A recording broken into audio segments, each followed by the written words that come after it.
Asato ma sadgamaya tamaso ma jyotirgamaya mrityurma amritam gamaya. Om Shanti Shanti Shanti. Om, lead us from the unreal to the real.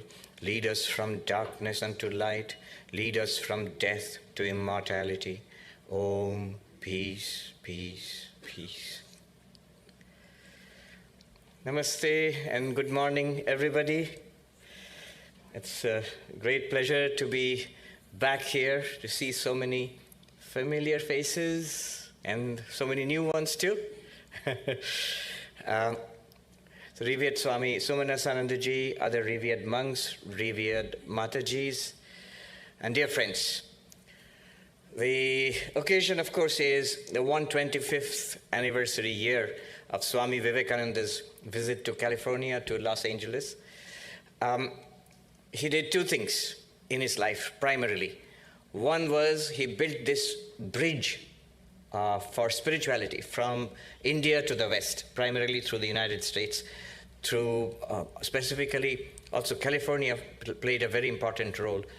And the second thing that he did was to go back to his motherland and awaken India to a sense of its glory, its past, its spiritual nature. And all of this he did in 10 years. Basically, 1893, the World Parliament of Religions in Chicago, and 1902, he was gone, less than 10 years. He would have been very happy with this, the subject of this morning. It is based on one of the most revered texts in Advaita Vedanta, the Yoga Vashishta. And the Yoga Vashishta itself is a huge text, more than 30,000 verses. And I haven't read the whole text, but read here and there excerpts from it. But there is a useful summary. The Yoga Vashishta Sara, literally it means the essence of Yoga Vashishta. The way I was introduced to it was more than 20 years ago. I met this remarkable senior Swamiji in our order, who has since passed, Kalipada Maharaj, Swami Shiva Pradhanandaji. And he was remarkable for one reason was he was a committed non-dualist, Advaita and nothing else. And he liked people. If you liked Advaita, he liked you very much. And if he did like you, he would give you a book. And the book was the essence of Yoga Vashishta, Yoga Vashishta Sara, the essence of Yoga Vashishta. And this book is, it's a compilation, a selection from the 30,000 odd verses of the big, huge original text into 10 chapters, about 220 or 230 odd verses, in Sanskrit, of course, the original verses, but also translated with extensive notes by another senior monk of our order, Swami Dhireshanandaji, into Bengali. So what Swami Dhireshanji did was, he took this essence of Yoga Vashishta and translated it into Bengali and added copious notes, extensive notes, a lot of mine of information on non-duality, on Advaita Vedanta. It's a very useful manual. So this Swami, Swami Shiva Pradhanandaji, Kalipada Maharaj, he would, if he liked you, he would present you with a copy of that book, and to sort of brainwash you into non-duality. I remember when I came here, just before I came to the United States and to Hollywood first time, this was in 2015, when I bowed down to him, taking leave of him, he said, "I'm glad you're going there. Tell them about non-duality, about Advaita Vedanta."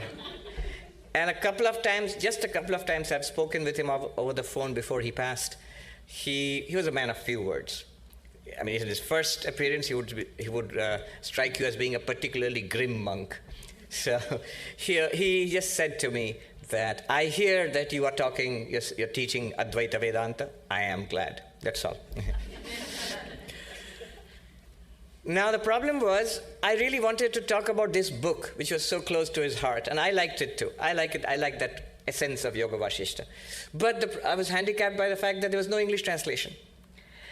Now, thank God, Swami Sarvadevanandaji Maharaj, here in the Vedanta Society of Southern California, he worked hard to make a nice English translation.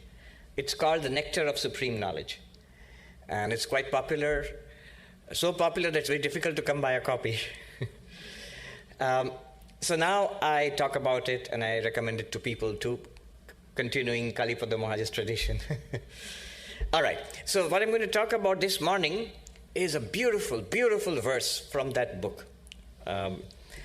It's the very first verse of that book, where this amazing title of today's talk, the Limitless Serene Luminosity, it comes from that verse. And remember, Limitless Serene Luminosity, as Maharaj said, what is that limitless serene luminosity? It's you. It's our real nature. So today's subject is to discover our real nature, to find out. Advaita Vedanta is pretty simple that way. It just says, it says some dramatic things. It says you are not what you think you are. And you need to find out what you are. And if you do, that's then a deep solution to all your problems forever and ever. You attain limitless fulfillment and transcend all suffering and trouble if you find out what you truly are. So this quest for what I am. One master said, it's like, what this quest is like. It's like trying to find your way home without ever leaving home. You are home, but you're trying to find your way home. And that's what it is. This verse, the original Sanskrit, is very beautiful, very, very sublime. It goes something like this. Dikkaladyanavachinna ananta chinmatra murtaye swanubhutte kamanaya nama shantaya tejase. Let me attempt a translation. I salute that serene radiance, Shanta Tej. I salute that serene radiance. I bow down to that serene radiance, which is not limited by space and time, which is infinite, which is of the nature of consciousness only, awareness only, whose only proof, the only way to realize it, is itself. Swanubhuti ekamanaya. Only your own experience is the proof for that. That's what reveals it. So this is the verse. We're going to go into it. Methodically, we will take a plunge into it. It's like a journey. Journey back home while you are at home. And you'll see at the end of this journey, you'll see it makes sense. Why is it like searching for a way back home when you are at home? Notice one thing. Let's make a beginning with our own experience. What experience? Any experience. Notice, just now we are sitting here and looking. We are seeing. And we are all aware. We are conscious. I'll use the words awareness, consciousness interchangeably. We are all aware right now. And before this, we were seeing something else. You're outside the hall. You're coming into the hall. You're seeing something else, the external world. Seeing different stuff. And that's a different experience. Being inside the hall is a kind of an experience. Being outside the hall is another kind of experience. Seeing different stuff, having different experiences. But you were aware. You were conscious. And the point I want to make here is the first insight. That awareness is the same. The awareness which you have right now, which we have, by which we are aware of this, is exactly the same awareness by which we are able to see the external world. What we saw changed. The nature of our experience changed. But the claim I am making is that awareness did not change. It seems it changed, but what change actually is, the contents of awareness, the contents of consciousness changed. But not consciousness itself, not awareness itself. Think of it as this light. It shines, revealing whatever is here right now. And you could empty out this room, the same light would keep on shining, revealing a different picture altogether, an empty room. And a different set of people could come in, same light would be there, revealing a different picture altogether, a new group of people, and so on. So whatever we see, the objects change, then our experiences change, but the light behind all these experiences, that light, that luminosity, that awareness, that consciousness is the same. And why only seeing? When we hear, right now we are seeing, but also hearing. It's the same awareness which gives us the experience of hearing. Hearing is so different from seeing, and yet it's the same awareness which gives us the experience of hearing. It's the same awareness behind all our tasting and touching and smelling. In fact, all our sensory experiences, the experiences of the five senses, seeing, hearing, smelling, tasting, touching, it's all lit up by the same light. That luminosity. It's very easy to get a feel for it. It's always present. Somebody said a very nice phrase for it, never not here. Always here, but never not here. And in a negation, you can't negate it. If you negate it, you say not here, that luminosity is gone. How do you know? You are that luminosity. That's why you know. Even the absence of consciousness, to talk about it, you have to be conscious. Absence of everything is understandable, but absence of consciousness is not understandable. Absence of awareness is not understandable in the sense I am talking about. There's a sense in which we can become unconscious. In the sense, when we use the word unconscious, what do we mean? We don't see anything, hear anything, smell, taste, touch anything. We are not thinking about anything. But I would claim, Vedanta would claim, Advaita Vedanta, Yoga Vashishta would claim, even then this light is there, which reveals the absence of everything. That light. And it is there not just in our sensory experiences. It is there in our emotions. When you feel upset, you're aware. You can't be unconscious and feel upset.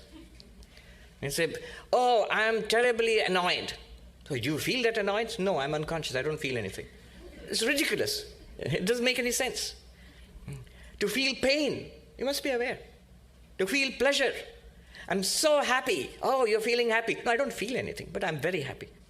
It is ridiculous. It's not possible. You're aware. When we feel happy, you're aware. When you feel sad, you're aware. When we feel, melancholy, excited, bored, we are aware. The same light is there.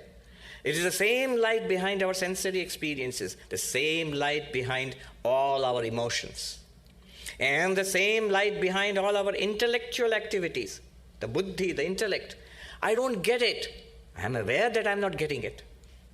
I get it, eureka. I'm aware that I got it. Awareness is there. It's that experience, gives you that experience. Behind memory, I am trying to recollect. I can't remember. I'm aware that my memory is failing. I was just saying, our senior-most member in the Vedanta Society of New York is Bill Conrad. 2 weeks back, he celebrated his 100th birthday. And he's been coming to the ashram since 1955. The first time he came to the ashram, Swami Pavitranandaji was there.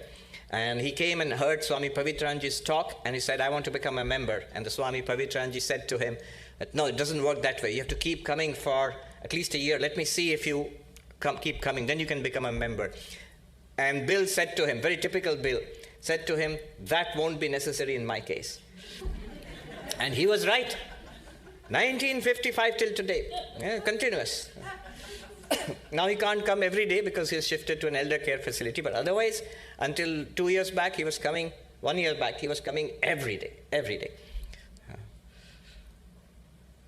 So memory, he says to me, my memory is failing. My memory, Swami, is not what it used to be.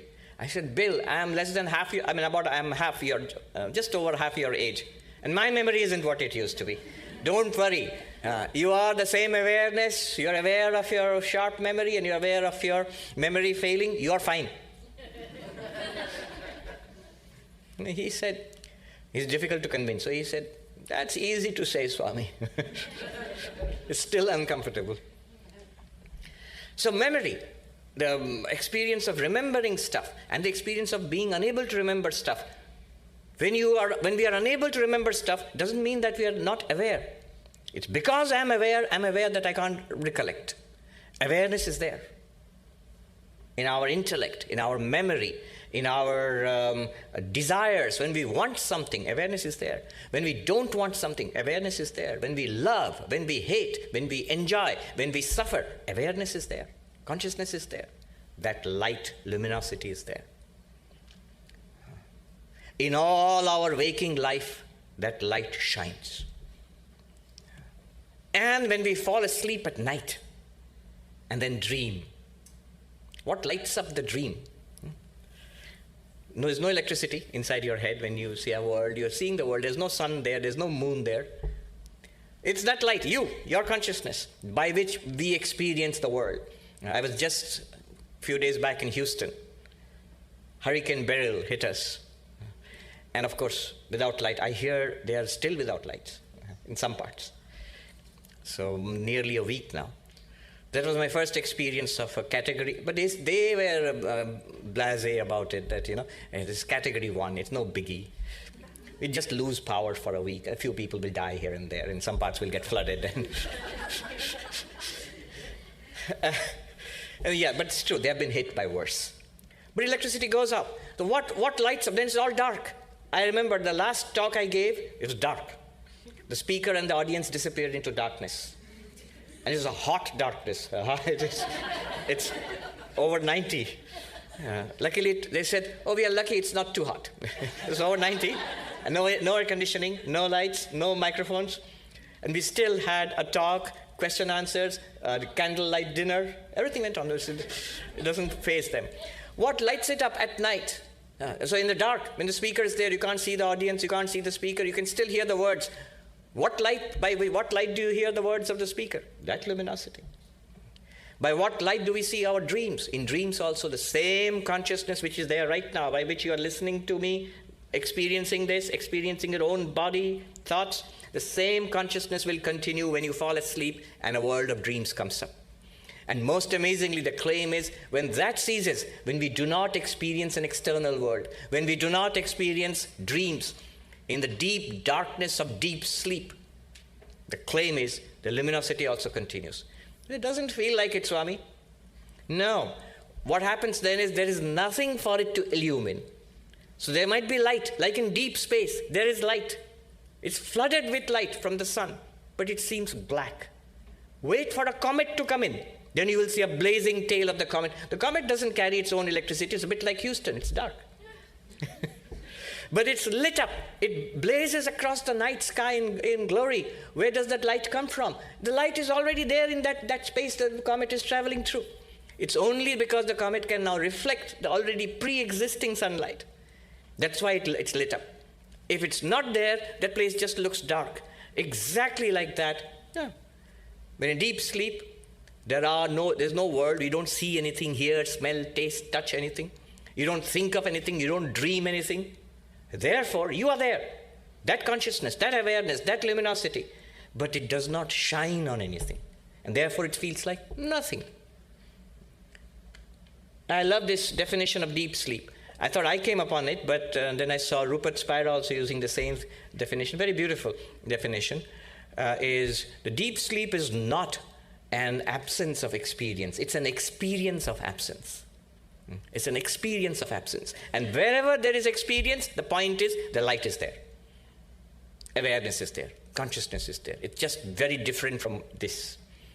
So deep sleep, coma, anesthesia, whatever you call it, is still awareness. The one light shines through all the time. This light is not the body. Why not? Because in dreams you don't experience the body, and yet your experience continues. This light is not even the mind. Why not? Here's a very deep question. Is consciousness and mind, are they different? Yes.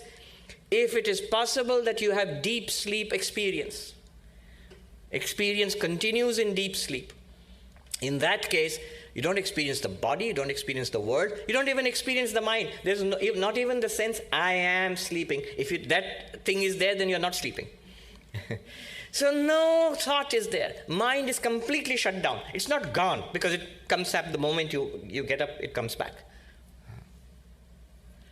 Descartes, the French mathematician, philosopher, his famous cogito ergo sum, he started out the project of doubting whatever could be doubted, universal skepticism.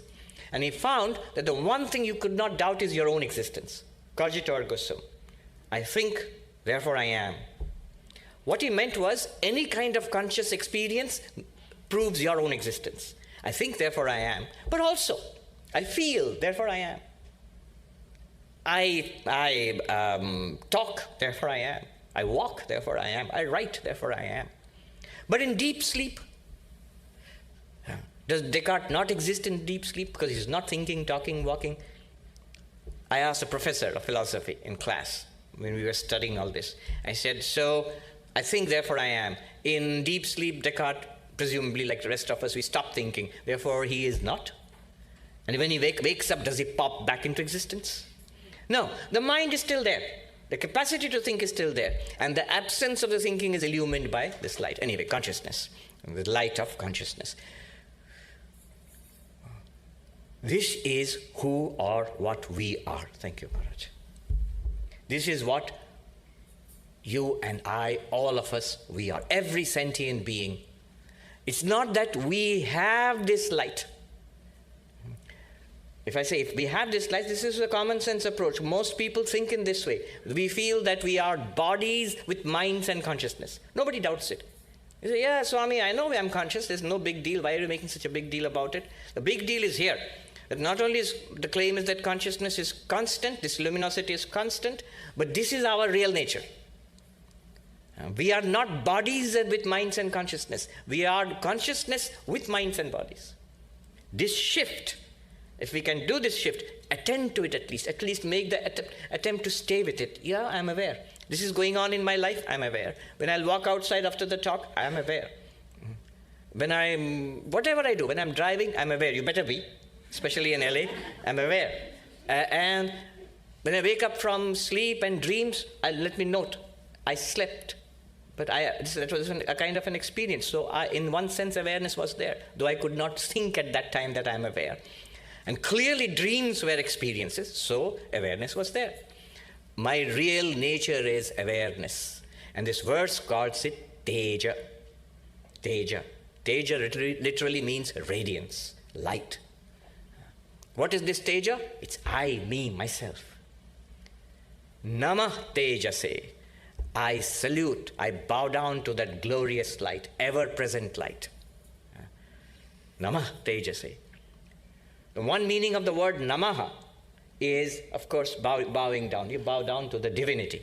And when you think about this extraordinary light, which makes our life possible, whatever you do in life, the most worldly thing, the most criminal thing, the most ethical thing, and the most spiritual thing, the day you see God, let that blessed day come soon, but you will see it because of that light, because of that luminosity.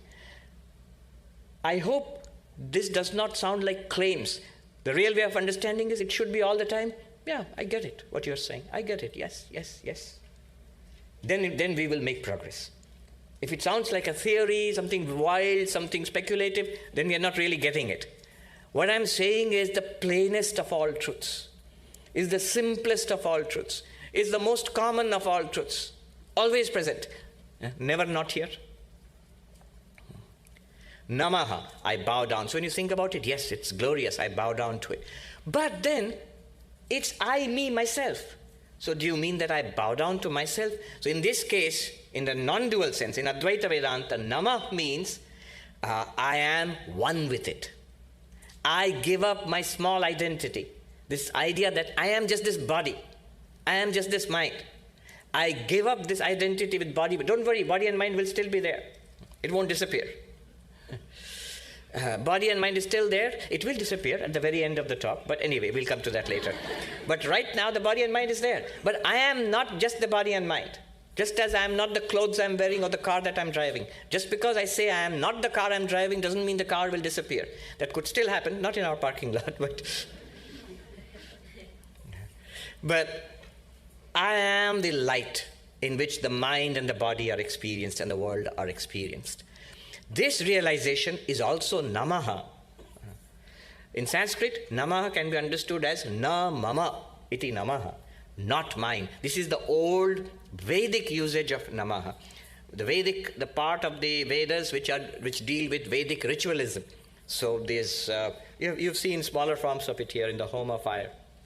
And the sacrificial fire is lit and offerings are poured. And the priest chants, Idam Indraya, Idam na Mamaha. This is for the god Indra. This is not mine. In the same way we do this. This body is not mine. This mind is not mine. It's not I, it's not mine.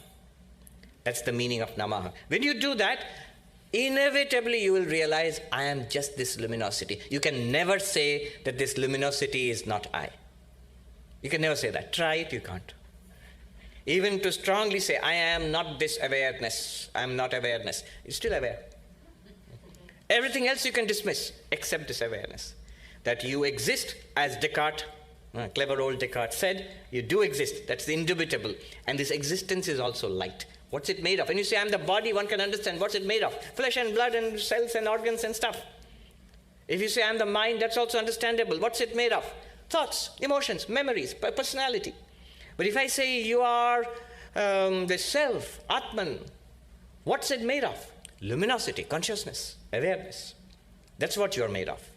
Namah tejase. I salute. These are the words. Namah shantaya tejase. Namah tejase. I salute this ever-present, ever-radiant luminosity. This is what I am. Digkaladi anavachinna.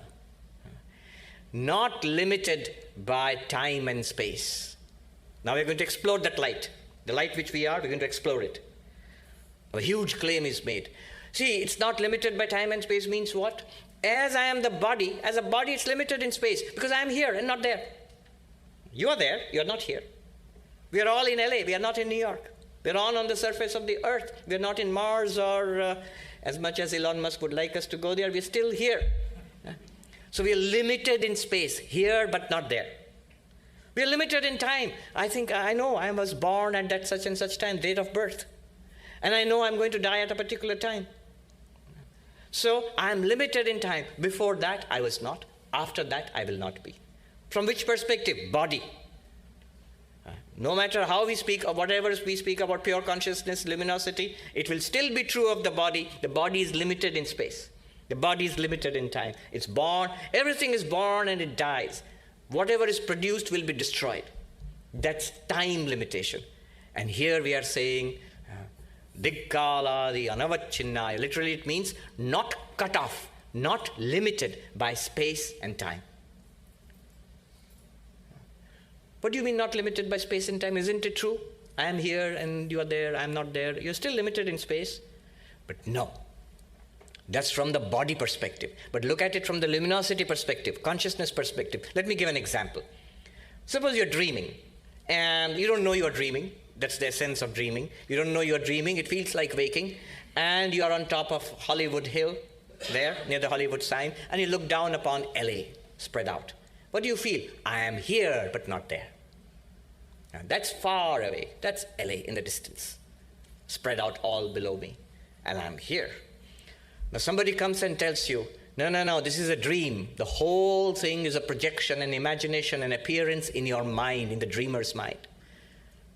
It's all in you. How can it be? I'm here. I'm not even there. But when you wake up, won't that be true?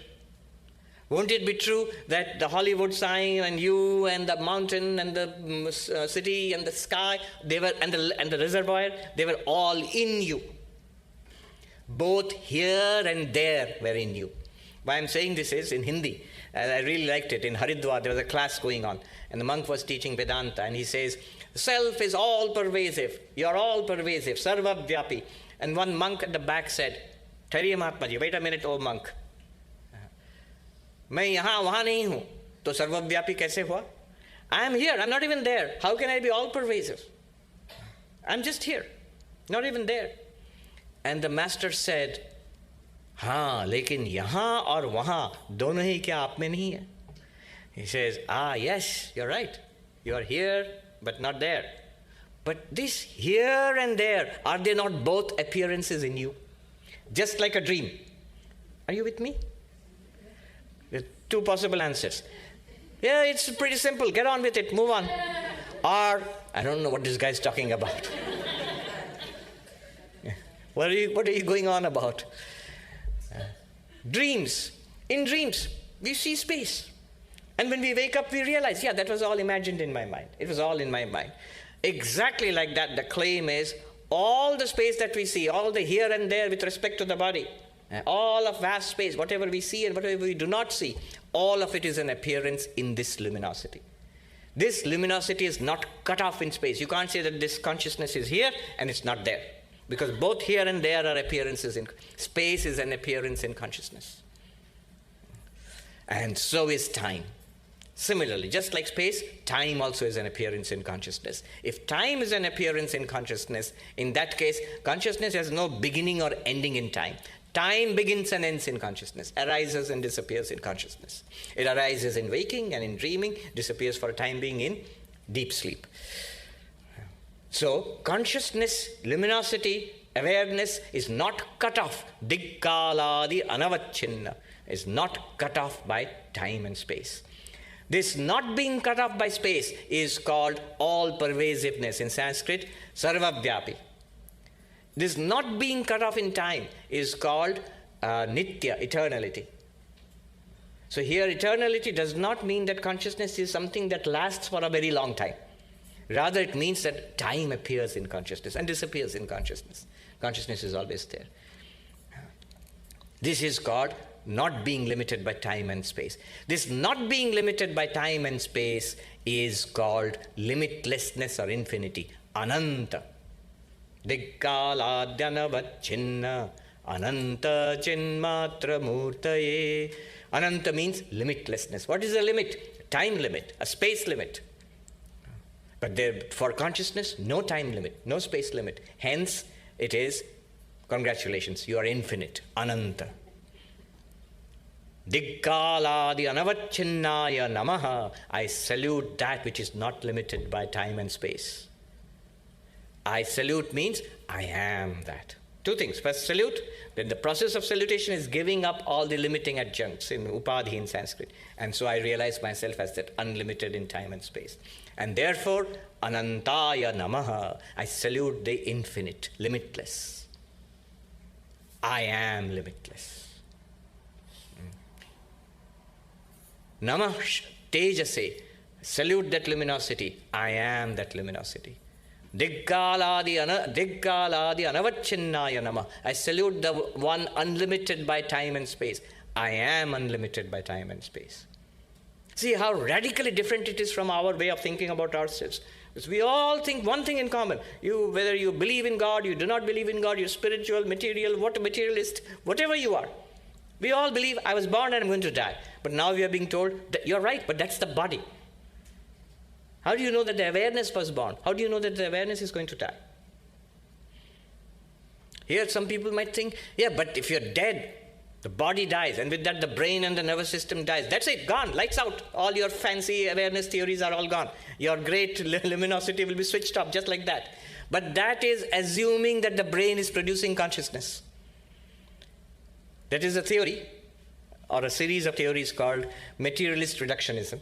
But it's not been explained yet. It's not been proved yet. And it's in fact hotly debated right now. Especially those who know what I talk about will say, now he's going to talk about the hard problem of consciousness. I won't talk about it now. But let me just mention to you, I came across this remarkable resource. There's one gentleman, Robert Lawrence Kuhn.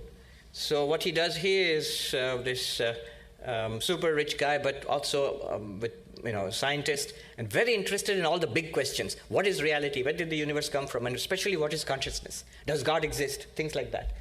So what he has been doing is for the last, 10, 20 years, he has been interviewing the leading scientists in the world, philosophers, theologians, monks, and if you look at it on YouTube, Closer to Truth. Has somebody seen it? Closer to Truth, Robert Lawrence Kuhn. So if you look it up, it's a wonderful series of interviews, lots and lots of interviews. But what he has done is, just recently, he has put together all his learning from talking with scientists, neuroscientists, AI people, physicists, philosophers, consciousness studies experts. He has put it all together. What are the current theories of consciousness? And it's publicly made it available. It's one PDF. It's almost encyclopedic. It's called The Landscape of Consciousness. If you Google it, you'll immediately find it. The Landscape of Consciousness. Robert Lawrence Kuhn. Why I'm bringing this up? In the very beginning, he says, what are the theories of consciousness prevalent right now? What's the state of the debate? And I've been reading about it, but I didn't know how extensive and intensive the debate is. You know how many theories of consciousness are prevalent right now? He has given 10 major groups of theories. In each group, there are dozens. often with minor differences between each other. 10 groups of theories. It's worth taking a look, at least to know the outlines of this debate. So, no, it is not proven yet that when the body dies, consciousness is gone. No, until you can show how the brain is generating consciousness. And that seems to be further away than ever before. Somebody put it this way. To say that brain is generating consciousness is like saying when you all came into the door and said, look at this remarkable thing, the door, it generated so many people. They all appear from the door and disappear back into the door. No. They don't.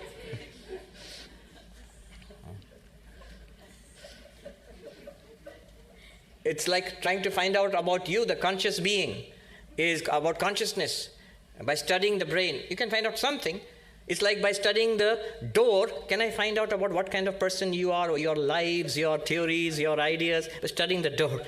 The door will tell you the basic height and shape of the person coming through it, but that's all. It won't tell us anything more. Namah Tejase. I salute that luminosity. I salute that luminosity beyond the limitations of time and space. I salute that infinite luminosity, the limitless luminosity. Namah Anantaya Tejase. I am that.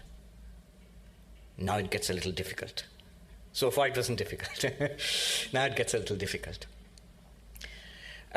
Since we have a Q&A after this, I will cruise through this part, and then if you have questions, I'm sure you should have questions on every part of it, actually.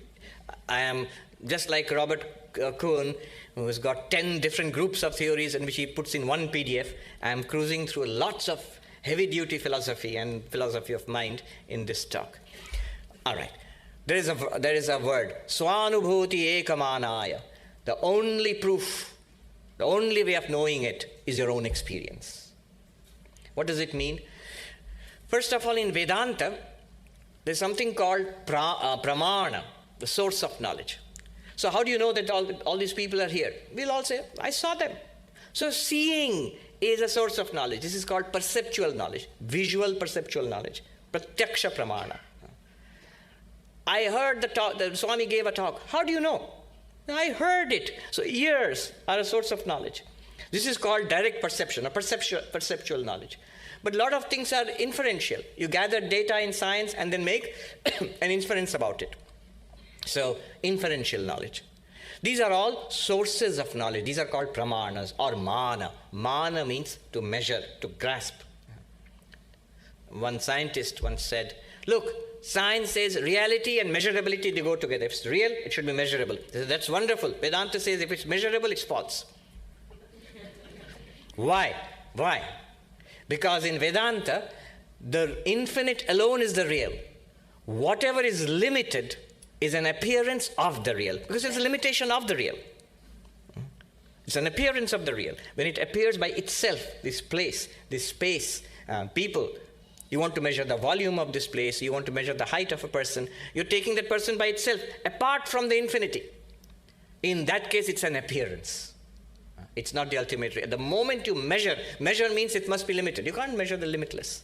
So measuring means it's limited. Limited means it's an appearance of the limitless. The limitless alone is the real.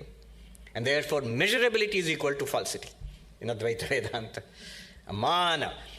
Now in Vedanta, the only way of realizing the Atman, this is what we are talking about, is the Upanishads, is Vedanta, the Upanishadic texts. You can't see it, hear it, smell it, taste it, touch it, but the Upanishadic texts, which are the realizations of the rishis, those Upanishads, they give you pointers, they show you the way. So the source of knowledge, how do we know all this is true? They will say the Upanishads. But here it is saying, not even the Upanishads. Swanubhuti ekamanaya. Your own experience is the only proof of all of this, is the only way of knowing all of this. What does it mean? Here is something deep here. Point I want to make here is, any kind of mana, pramana, knowledge, source of knowledge, all our sources of knowledge are lit up by the same luminosity.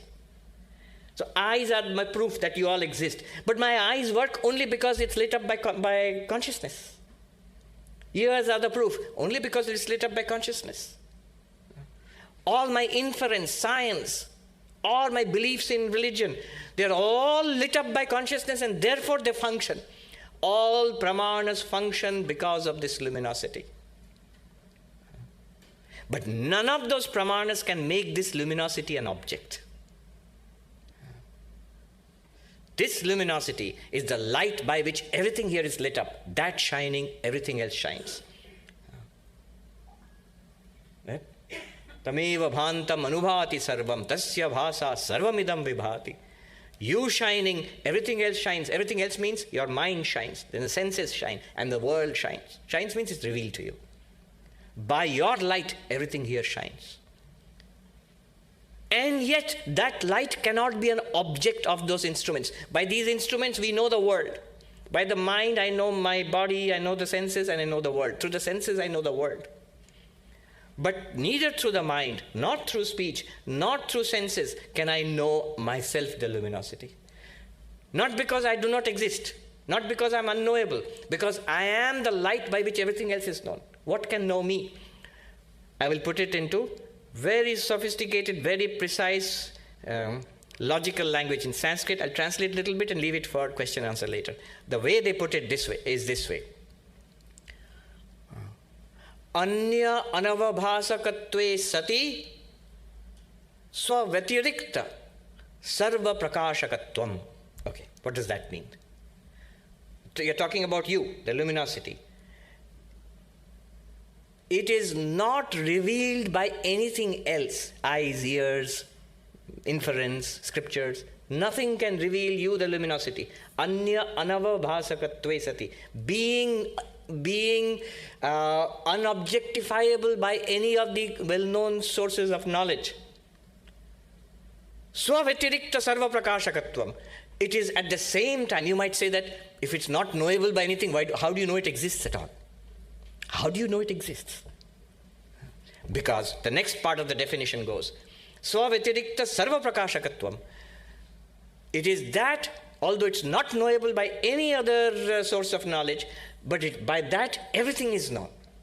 Everything is illumined by that consciousness. And because you have the experiences of life, I see, hear, smell, taste, touch, I feel my own existence. Descartes says that's something you cannot deny.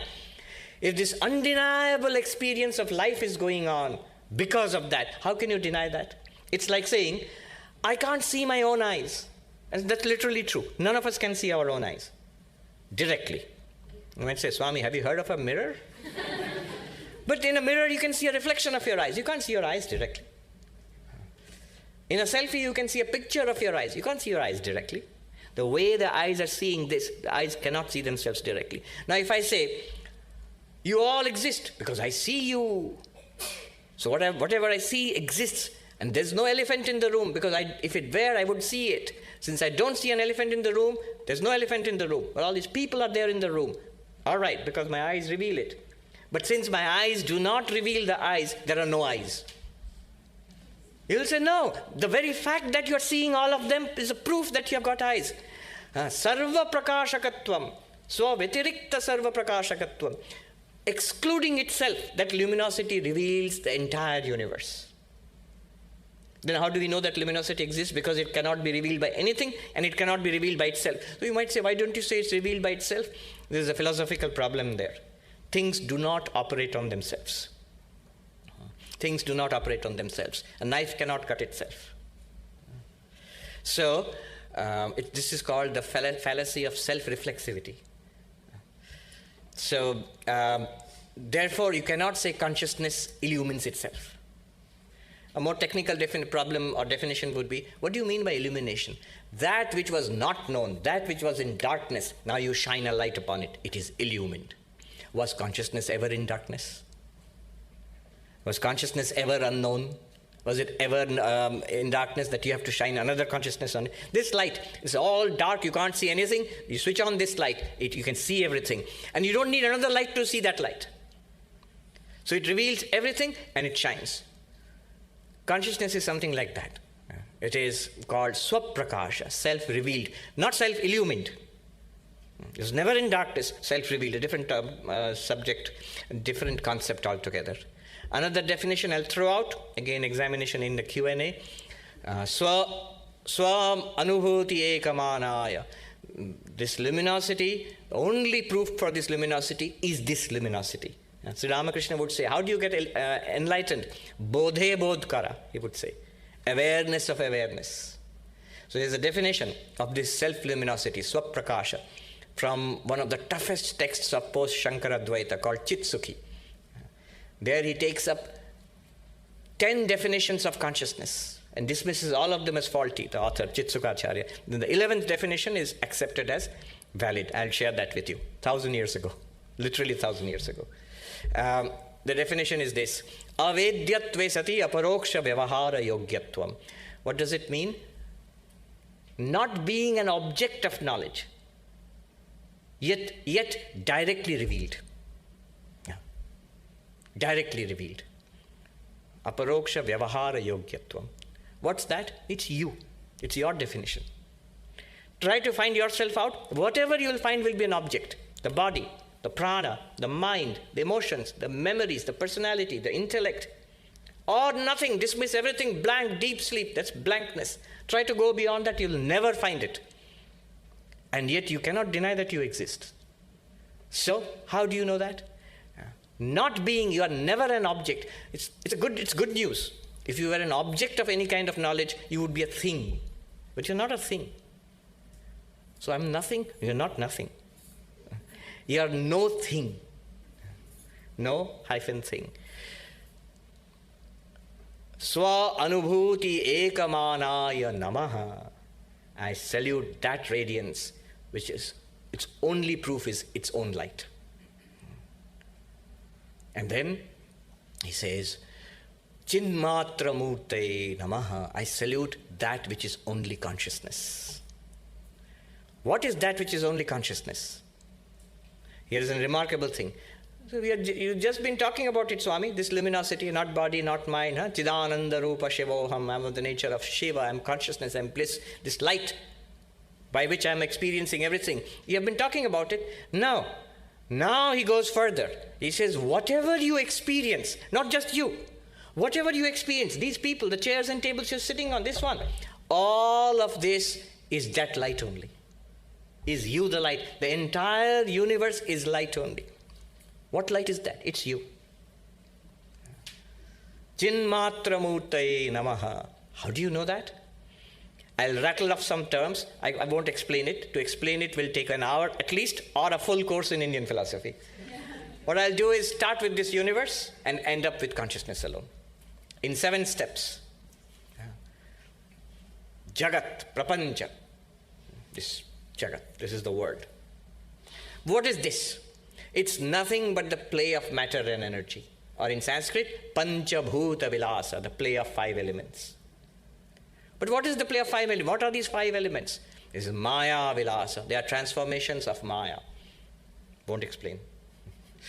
The transformations of maya. But maya does not exist without the mayin, the Shakti does not exist without Shaktiman, the holder of that Shakti. In what does Maya exist? In consciousness. So, it is Brahma Vilasa, Chid Vilasa. What is that? Jagat, Panchabhuta Vilasa, Maya Vilasa, Chid Vilasa, 4th one. It is the play of consciousness. Play of Maya, it's play of consciousness. Play of Maya is exactly the play of consciousness. But then the question might arise, does consciousness play? Consciousness shines. We just talked about it, your luminosity. How will it play? Physical thing can play. A mental play can be there. But light itself, how does it play? Just the shining of the light is called playing in poetic language. So Chid Vilasa is nothing other than Chid Vivarta, the appearance of consciousness. Vivarta is a technical term in Vedanta. The rope appears as the snake. Consciousness appears as its own object. Chid Vivarta. Again, I know there are heavy-duty arguments required to sustain this. It's putting a lot of load on these claims. Chid Vivarta. But I'm giving you the outline now. Appearance of consciousness. But whatever appears, it's pervaded by the reality which appears. There's a saying, what appears is not real. Reality never appears. What's the connection between reality and appearance? It's the reality alone which appears. It's the rope alone which appears as the snake. Therefore, whatever appears, the snake must be pervaded by the rope. It must be the rope all through. Wherever there is an appearance, the rope must be there. The snake, whenever there's a snake, the rope must be there. Wherever there is a movie playing on a screen, the screen must be there. Even if you don't see it, it's all pictures. Wherever there's a dream going on, the dreamer must be behind it, even if the dreaming mind is not obvious in the dream. Similarly, wherever the universe, if it's the universe is an appearance of consciousness, Chidvivarta, then in the universe, consciousness must be there. This is called Chinmaya, pervasion by consciousness. Two meanings, pervaded by consciousness or a transformation, or Maya means transformation, effect of consciousness. But what is pervasion? Last, I promise not to torture you anymore. What is pervasion by consciousness? It's like when you switch on the light pervades the room. It was in darkness, pervades the room. When you light incense, the incense pervades the room. Is it like that? There is a universe and then consciousness comes and pervades it? No. Pervasion is like this podium. It's made of wood. So if I say wood pervades this podium, what am I saying? The thing is true and true wood. Ocean is pervaded by water.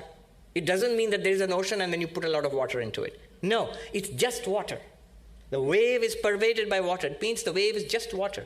Similarly, Chinmaya, pervasion, the universe pervaded by consciousness means the universe is consciousness only, Chinmatra. 7-step reduction of this material universe to consciousness only. Universe, play of 5 elements. This is the play of Maya. This is a play of consciousness. Is an appearance in consciousness, pervaded by consciousness. Consciousness only. Chinmatra. Chinmatra murtaye namaha. I salute this universe, which is light alone. And yet it appears as the universe. How can this solid, vast universe just be light, just be consciousness? Doesn't seem possible. But notice, in our dreams, you have vivid dreams of people and places and trees and rocks and sky and earth. And when you wake up, it's just mind. Now we have virtual reality. So it's just data being projected, being rendered by a computer. But it can project a whole universe. What these people say, Vedanta says, is like this. I'll put the water to good use. Here is transparent water. It's colorless. It's transparent. But now suppose I put this orange cloth behind it. Does it look orange? It looks orange. But even when it looks orange, it's just transparent water. And if I put a red cloth behind it, it'll look red. If I put yellow cloth behind it, it'll look yellow. This is the theory of upadhi. Something comes near another entity and appears to transfer its qualities onto it. Similarly, and again you might ask, but then there's a cloth and there's water. And so this is an example. No example is perfect. That's the very nature of examples. Their consciousness does not need a universe to come near it and then it looks like a universe. No. So consciousness appears as a universe without actually being a universe. Consciousness appears, the water appears to be orange without actually becoming orange. You can experience the universe. You can see bodies and minds and experience people. All the time there's only consciousness. Chinmatra murtaye nama. That being so, then all the misery, the samsara which we are complaining about, it is light only. There is no samsara. Namah shantaya. I salute that light which is ever free from sorrow. Two meanings of Shanta. One is the Mandukya Upanishad meaning, Shanta. Prapanchopashamam Shantam Shivam. There it means free of all sorrow, free of samsara, free of the birth, death, age, illness, loss, grief, evil, free of it. Who is free of it? That light. You say, good for it, but what about me? You are that light. Free of samsara. The second meaning of Shantaya means upashantoyam atma. That means this Atman is free of all attributes. No language can express it. If you want to express it, the best expression is silence. In Dakshinamurti Stotra, the master, Maunam Vyakhyanam Shishyastu Chinna Samshaya. The Guru teaches in silence and the doubts of the disciples are removed. Not like this hour-long lecture. If I stood in silence, I wouldn't be invited back again. Namah Shantaya. I salute that light, luminosity, which is forever free of sorrow, limitation, death, old age.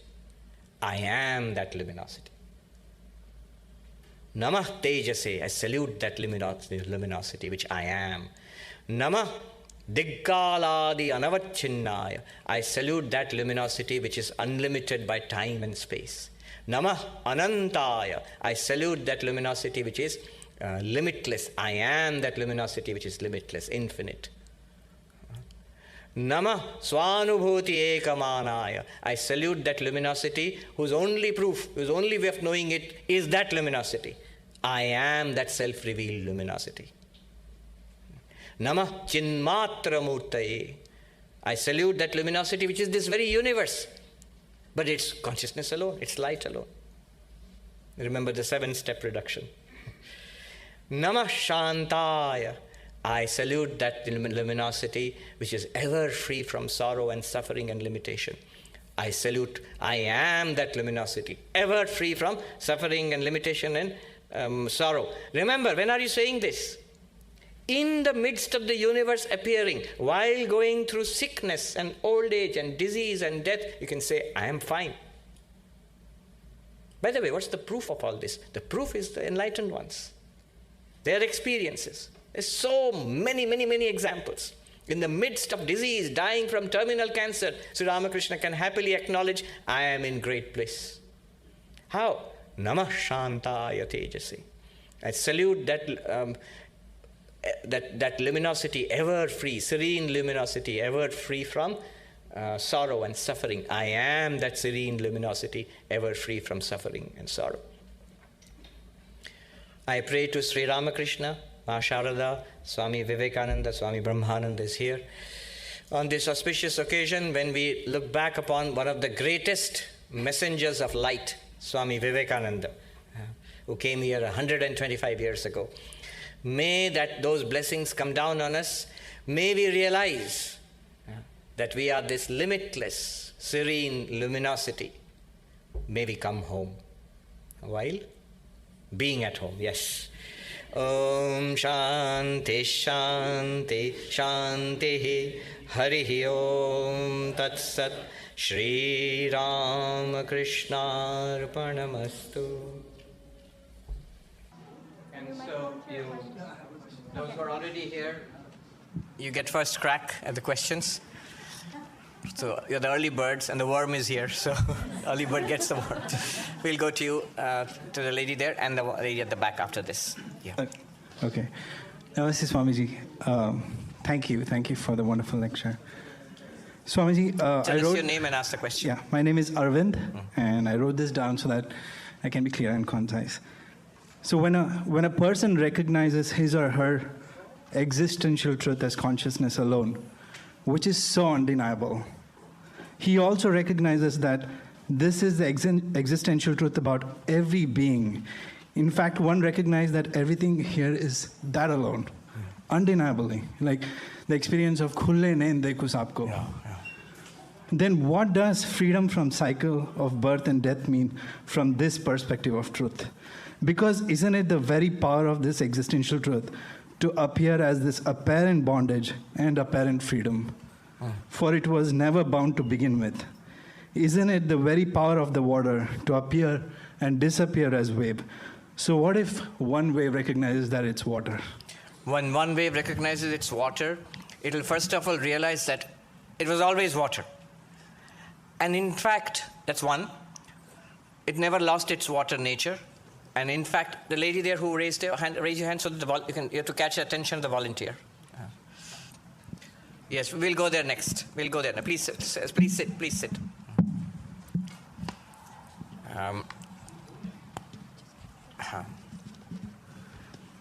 So when we do this Q&A, don't be in a hurry. When do I get to ask my question? When is he going to come around to your question? Probably never. So it's much more useful to listen to the questions as they come up, because often these questions are everybody's questions. And sometimes the answers to somebody else's question might strike a chord within us, which even the answer to our own question might not. So it's good to listen to the questions and the answers. So when the water recognizes itself as water, it sees that it was always water. The next it sees that all the other waves are also the same water. Even in the water example, it's not quite perfect because the water here in this wave is not the water in that wave. But in Advaita, it's much more radically identical. You are literally the same person there. But further, so you recognize that the wave recognizes it as water. Wave recognizes it's the same water in every wave, that it was always water. But also, further, it recognizes, in a certain sense, there is no such thing as a wave. The wave is an appearance, a name and a form and a function on water. That name, form, and function does not exist apart from that water. So just as this glass of water exists apart from the microphone, but this napkin, it does not exist apart from paper. The napkin is just paper with a particular name and a form and a function. So similarly, once it realizes that, then it realizes this so-called birth and death and samsara where just appearance is like the wave is an appearance. So in that perspective, I'm ever free. I was free, am free, and will ever be free. From the perspective of samsara, that person's individuality is over. Then that person need not be born again. From our perspective, he's free. He's released into his infinite nature. Yeah. But Swami, isn't it the very power of that to, let's say maybe not that person, that being, the very power of it to continue to appear? It will continue to appear. It will continue to appear as the ocean, but it's no longer a bondage. But it will be, the paradoxical thing is it will be a bondage for those waves who do not know that they are water. That will continue. For the wave which knew it is water, it's gone. It's finished forever. So from our perspective, here was the wave who is freed into its water nature forever. And here are all the other waves who keep on thinking they are the waves. And they'll have to reincarnate again and again as waves of various kinds until they realize that they are water. Similarly, we realize we are this limitless awareness or this limitless serene luminosity. Yes. Tell us your name and ask the question. Yeah. Atmanaman Swamiji. My name is Neera. My question to you, I have two questions if that's possible. I am that to understand, this is understood in theory. How and when is the light revealed to the self? Yes. Two things here. One is, I am that, it's understood in theory, but when does it become a reality? When is it revealed to me in reality? It's like, when does it become a living truth for me? First answer, the direct answer is, it's already a living truth. Why do you think it's revealed in theory? It's revealed in theory because when we listen to these teachings, at some point, it becomes theoretical. Whatever has been said in that verse, whatever has been said in the verse which we discussed today, whatever has been said, none of it is theoretical. That you are sitting here, Neera, is this theory or is it a fact? What is it? It's a fact. It's a fact. That you are aware that you have a body. Is it a theory or a fact? It's a fact. And if you look inside, you're aware that you have thoughts, feelings, emotions, ideas, pains, and pleasures. Is that fact or is it theory? It's a fact. That you are aware of the mind and the body and the world. That awareness, is it a fact or a theory? It's a fact. It's the first of all facts. All facts follow from that. And then, noticing that, then go through the whole process. This whole thing will be recorded and uploaded. So go through the whole process. That this luminosity I am, this awareness, think well upon it. You'll notice at every point it's a fact. This luminosity is not limited in time and space. Time and space appears to this luminosity. That's already a fact. And therefore, this luminosity must be limitless. That's already a fact. It's not a theory. It sounds very theoretical and abstract. It's not.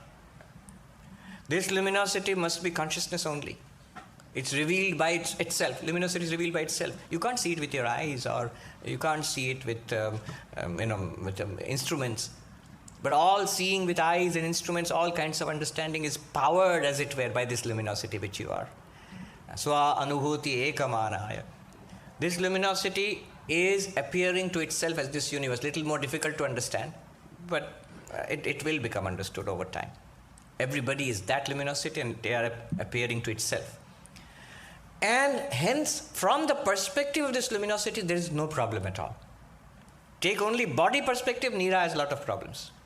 Take only person perspective, there are problems. But luminosity perspective, Neera has no problem at all.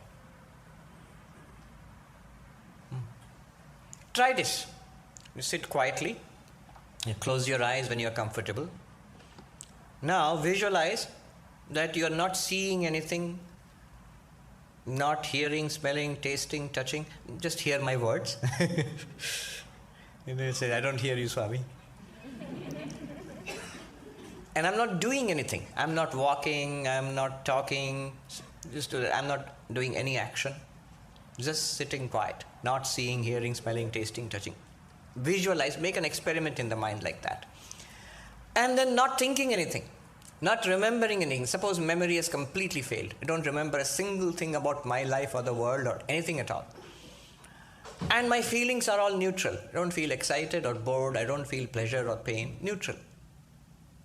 No memory, no world, no body, no senses, no sense of a personality.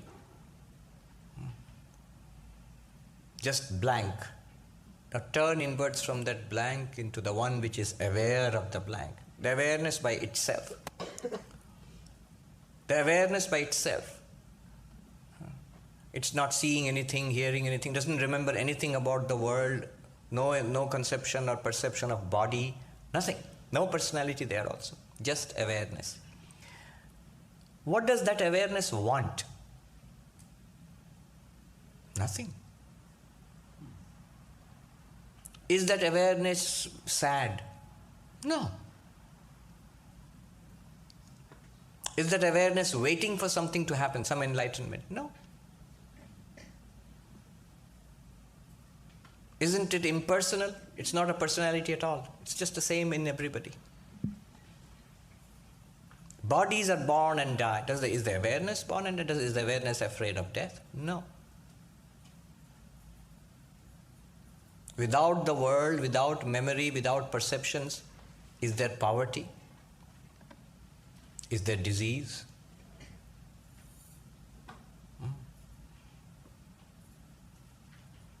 What illumination does it want? What spirituality does it want? This awareness. So by itself, this awareness doesn't want anything. So gently open your eyes. Notice that awareness must be there right now, because otherwise you won't be able to see anything. You as awareness only, you have no problem at all. Right now. This is such a remarkable, what is it? Awareness has no problem. The mind has a problem with it. The mind doesn't want to accept that. It's too much to accept. So you have to stay with it. Stay with it. It's so simple, and somebody says it's too good to be true. One Tibetan master said, it's too simple to understand. It's too good to be true. It's too obvious to get it.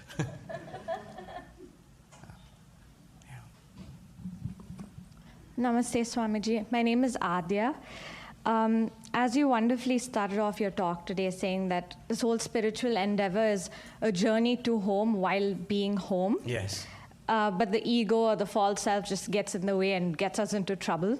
So could you please provide practical, foolproof ways from a point of view of Advaita Vedanta and Jnana Yoga to dismantle this egoic structure, which seems to be the linchpin of Maya, so that it may not crop up again as a spiritualized ego or something else and get us into trouble again? Yes, yes. The way to dismantle it is exactly what we have been doing. Listen to this dismantling knowledge. It's like a bomb being set off in our conceptual structure. One thing, we do not examine ever what we are. We take it for granted, I am this person. I was born in such and such place. These are my ideas. This is my personality. And I'm struggling in this world. Doing better sometimes, worse sometimes. This is who I am. We don't even examine it. It's such a taken for granted kind of truth for us. And Advaita Vedanta is difficult precisely for that reason. It's not complex. It's, as I said, it's too simple. But it's difficult because it challenges our most cherished or most unexamined preconceived notion about ourselves. Yeah. So you start with just hold on to this awareness, or this I am. I am in the sense not of the words I am. Notice the words I and am, they are, if you want to make a further distinction, the am refers to your existence. The I refers to that awareness. You see, you cannot have the thought of I, the experience of I without awareness. I and awareness always go together. So this awareness existence, this is what we are. The more we focus on this, the more the egoic structure, which is connected to so many things, memory, body, and the world, its relationships, all of that, not dismantled, it's seen as an appearance.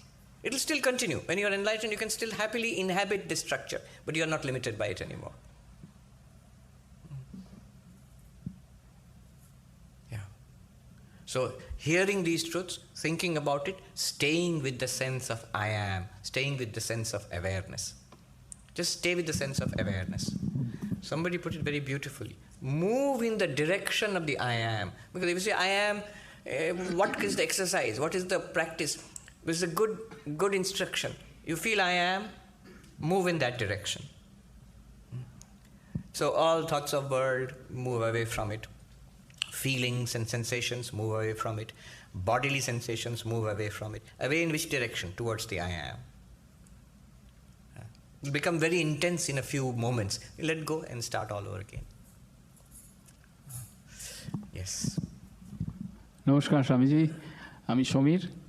I have a little bit offbeat question, and I've been, whole speech. I'm in the AI space, by the way, so I'm trying to compare that. How do you, superimpose that AI space with the Vedanta philosophy and all that, especially in some of the areas you talked about, like consciousness and awareness, and then you're talking about also the AR, VR, artificial intelligence, and augmented reality, like I'm here, I'm not there.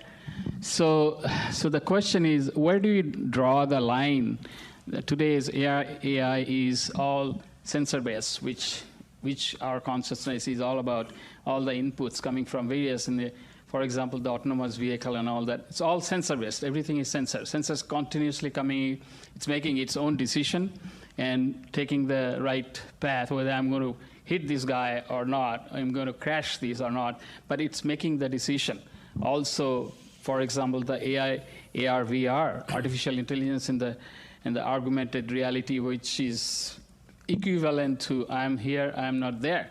Like, so that kind of thing, like I'm trying to see if there is where do you draw the line between these two, or is it ever going to catch up with that the human power is going to be automatically transferred to the AI space or not?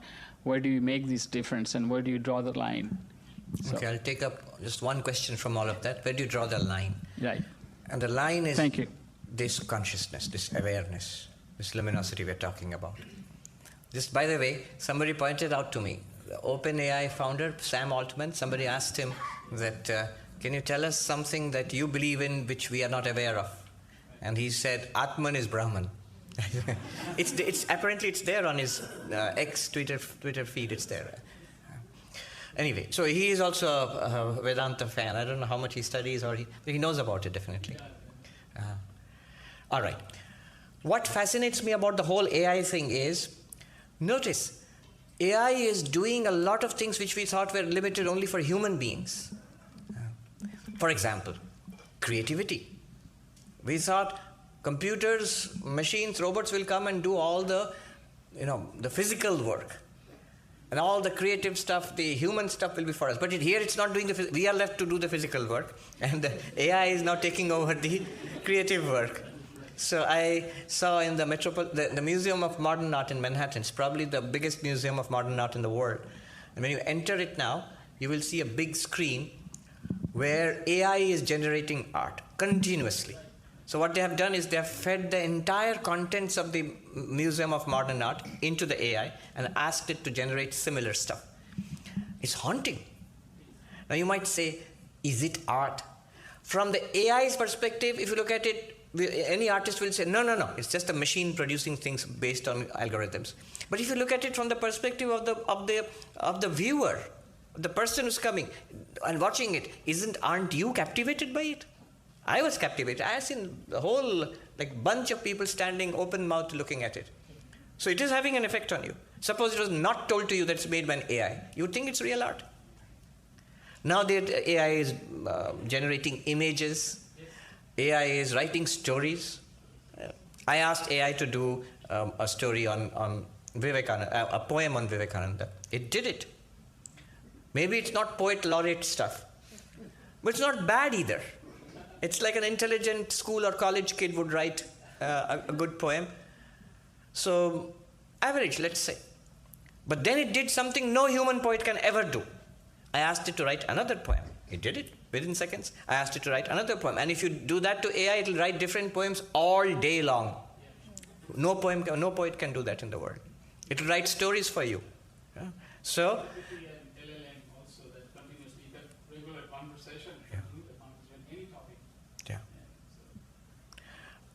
so it can do that. Creativity.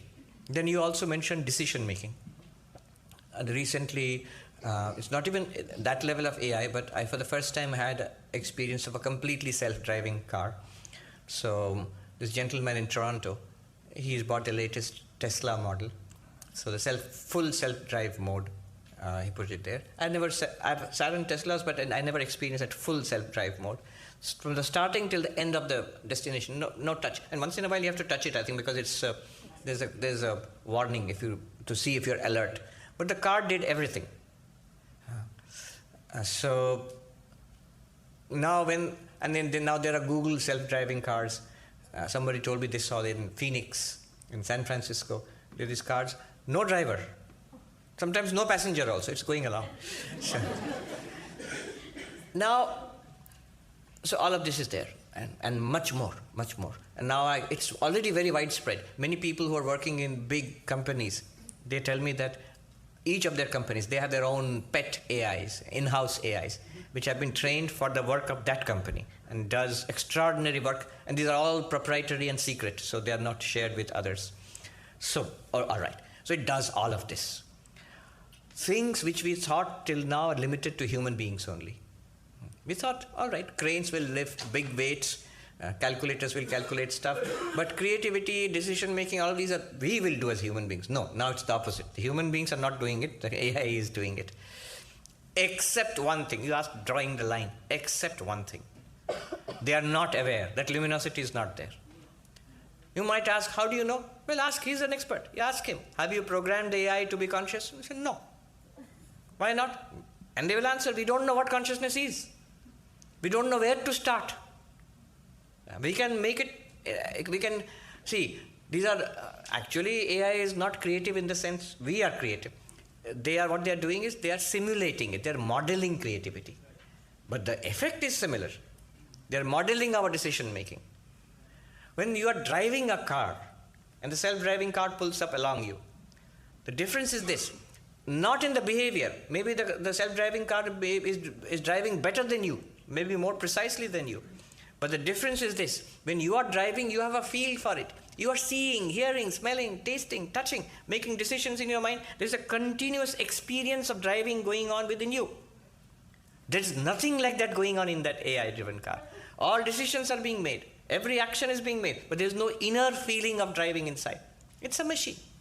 Very complex machine, very sophisticated machine, sophisticated to the extent that experts also say now we don't know what's going on within it. Yes. So, if the sentimental analysis also is being worked on, the what? Sentimental analysis, like as you said, like touch, feel, sense. So yes, but remember, touch, feel, sense are sensors, but they will reproduce your behavior, but they will not reproduce your inner feeling. So when the usher is opening the door, usher has an experience of seeing somebody coming, opening the door, letting you in. But when you go to the airport, there's a simple sensor on the door. When you approach it, the sensor opens the door. This usher has a first-person experience all the time, a living experience within. That little sensor in that door in the airport does not have any experience within. It's mechanically opening the door, sensing your presence. So when we are using these words, we have to be careful. Sensing. Seeing. You are seeing. I am seeing. But the camera, which is there, is not seeing in the sense the two of us are seeing. There's no inner first-person experience. So this is the line. And my question here is this. I think it's an important question. Why not? Why is it so difficult to model consciousness? I would say decision-making, creativity are much more complex things. Consciousness does only one thing. First-person experience. Anubhava. That's what consciousness does. But why is it so difficult to model? Why is it, not only they have no idea where to start. Why? My answer, and the answer from Vedanta and Sankhya and all, is that it is fundamentally different from mind. You're now able to model the mind, but you're not modeling consciousness. This is the dividing line. Please, anybody? Namaste, Swamiji. My name is Devahuti, and I have two questions. My questions are basically because of my own ignorance and the pain which I'm going through. My husband just passed away in March. Sorry to hear that. And so I'm listening to your talks and trying to understand. I have no issue until I am consciousness, but I read it, try to think that I'm the consciousness and everything in the world is appearing in me. I understand the words, but I don't feel it. And because of that, I just start thinking that if I'm the consciousness, I'm not body. And my late husband, who is not here, he's also a consciousness and he's still there. Yes. So if I'm consciousness and if I can understand that everything is appearing in me, does that mean that his consciousness, he was a consciousness, he is also in me, and I should not keep on grieving for him? Yes, that's well put. That's very well put. What Vedanta wants to say is, the way we look at ourselves is exactly the way we understand others. If I look at myself as a body, I will understand all of you as bodies also. If I look at myself as a person, body with mind, I will understand all of you as like a body with mind. In both cases, death is a problem. As body, that person is gone. Body is gone. As person, body is gone, but the person who was this person, the mind, that may have gone. At least I don't have any contact with it anymore. But if I look at myself as consciousness, as awareness, then I will look at others as awareness also. Then a couple of things will come, very interesting things. One is, if I am awareness alone, then the death belongs to the death of the body, not death of consciousness. Mind also stops and starts. When you fall asleep, mind stops. When you wake up, mind starts again. So, consciousness does not stop and start. Consciousness is not born, consciousness does not die. So the person who's dead, physical body is dead. Mind may have gone elsewhere, I don't know. But consciousness is there, is always here, always there, and not dying. Not born, not dying. But this is the first point. Consciousness does not die. Second, that consciousness in that person and the consciousness which I am are the same consciousness. So it's not that the world appears in me, so that which was my husband also appears in me, and somehow it is all still there. Not in that sense. That which was husband, wife, father, mother, whoever you have lost, they were exactly me. So they are not only here, it is you. They are never different from you. They cannot be different from you. That consciousness which with the body and mind of your husband appeared to you as your husband, and that which appears as you, they're the same consciousness. In one sense then, every being in the universe is one with you. Choicelessly one with you, including people you don't like. All right. please give to somebody. Then yes. First we'll go there and then come here. Namaste, Swamiji. I'm Akriti. If I am limitless or we are limitless in one consciousness, how do I remain committed to karma without feeling passion, pain, or pleasure? Notice that consciousness enables me to feel things. Right now, if I feel hungry, I will put food in this mouth, whether I'm one consciousness or many or whatever, is hunger and I satisfy it. If I have problems, I'll try to solve them. If I have hunger, if I have pain, in this case. And if I know that I am the one consciousness in all beings, then in principle, the hunger and pain of the others should be equal to my own hunger and pain. Just as I solve my own hunger and pain, I feed the hungry here, I cure the pain here, I should work to feed the hungry there and cure the pain there. Hunger is to be removed, pain is to be removed because it is hunger, because it is pain, regardless of mine or yours. Right now, I am working pulled and pushed by pleasure and pain, my own pleasure and pain. Then I will work because of this oneness of all existence. Swami Vivekananda said, this oneness of all existence, that means we are all this one radiance, one limitless consciousness. This is the basis of ethics. Why? He says, why should I not cut my neighbor's throat if it is to my own gain? Because my neighbor is I myself. You would never harm yourself, instinctively. I mean, harm in the sense, you would always want the best for yourself. Similarly, you would want the best for everybody now, regardless of who they are in relation to you, the person. Is this making sense? Your question was, how will I continue to work for others? Yes. So what I struggle the most is that how do I continue to be passionate about what I do every day, which is my karma, with still having the realization that I'm one consciousness. That means I shouldn't be feeling either the pleasure or pain of what I do as karma. True, but at the same time, in Advaita Vedanta there's no escapism. Whatever is the fact should be reported as a fact. I am one awareness. Right now, do I feel pain or not? Do I feel hunger or not? I do. In that case, I work for removing that hunger. There's no point in saying I'll deny it.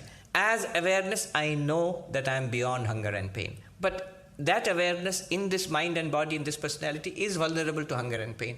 And so this same awareness in all bodies and minds is vulnerable to suffering. And that's what is the impetus for my working. Earlier, I used to work for I, me, myself. Now that I has expanded a lot. Swami Turiyanandaji says, so we're talking about Swami Vivekananda here. Swami Turiyanandaji says about Vivekananda, when Vivekananda would say I, his I was the cosmic I. It included everybody. Then Turiyanandaji says something remarkable. He says, that does not come so easily to us. So we have to say thou.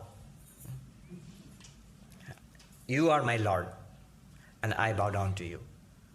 And my through love of God comes in the long run. We were just reading in this morning today. Vivekananda says, through love of God comes in the long run, the love of everybody. That's a little roundabout way. But Vivekananda was direct. I am all. Just as this pains and pleasures in one body affect me, pains and pleasures in all body are affecting me. And so in this one body, because I know my identity with all others, this one should work for the welfare of everybody. It's not a theoretical thing. It should be felt viscerally.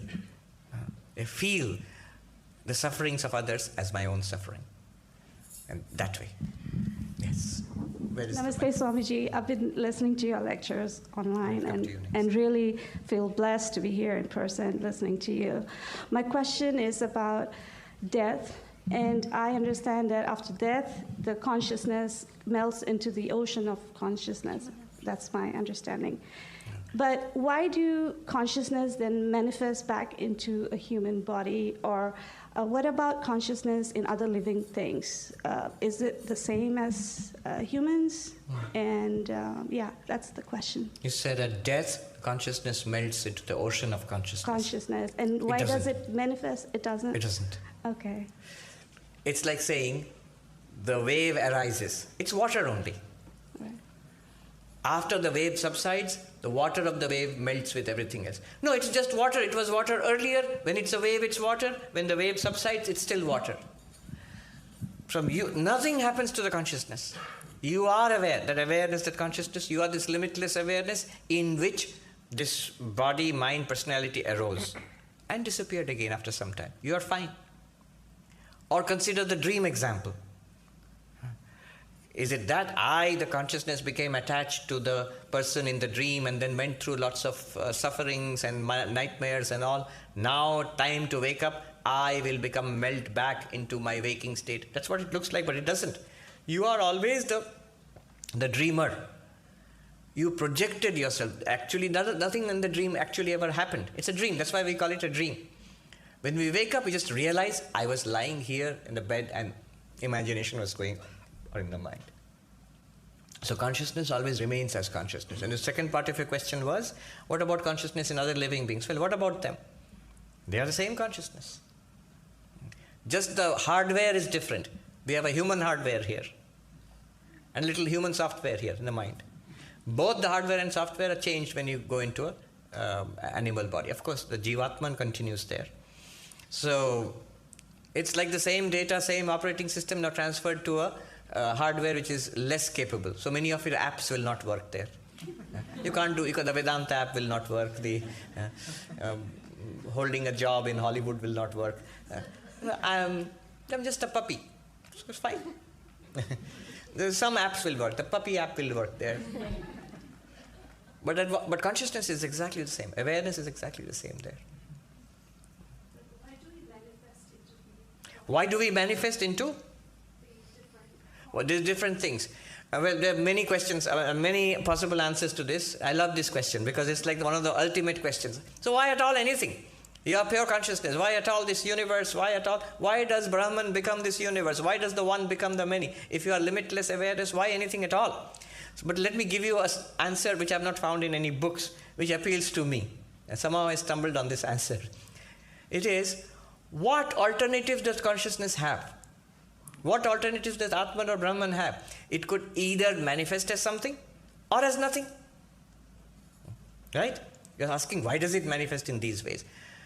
Either it could manifest as something, human beings, world, universe, people, or just be nothing and manifest as nothing, just remain as awareness itself without any manifestation. Could do that. But that's exactly what it is doing. In waking and dreaming, there is a manifestation. In deep sleep, blank. In the creation of the universe, in Sanskrit we say Srishti Sthiti. And when the universe dissolves, Pralaya, blank.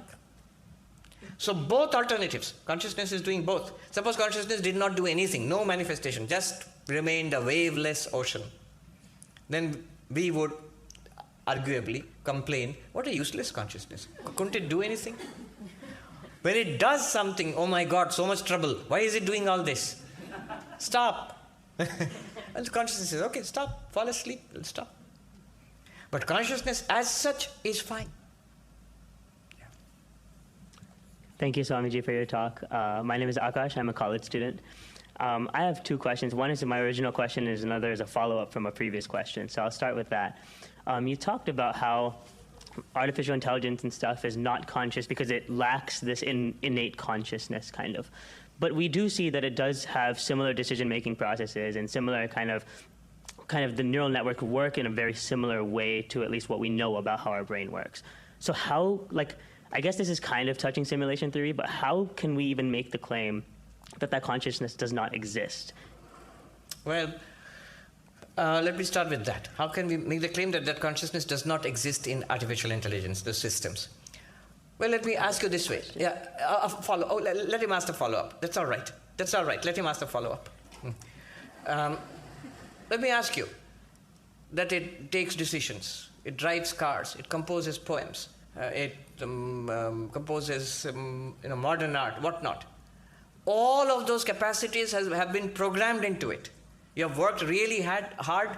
Maybe literally it has not been programmed, but the capacities have been developed in it, that it can do such things. Why would you say that, yes, there could be consciousness even if we didn't plan for it? Have you ever seen something emerging it can drive a car. We didn't mean it to drive a car. It was meant for writing poems, but it drives cars. Never.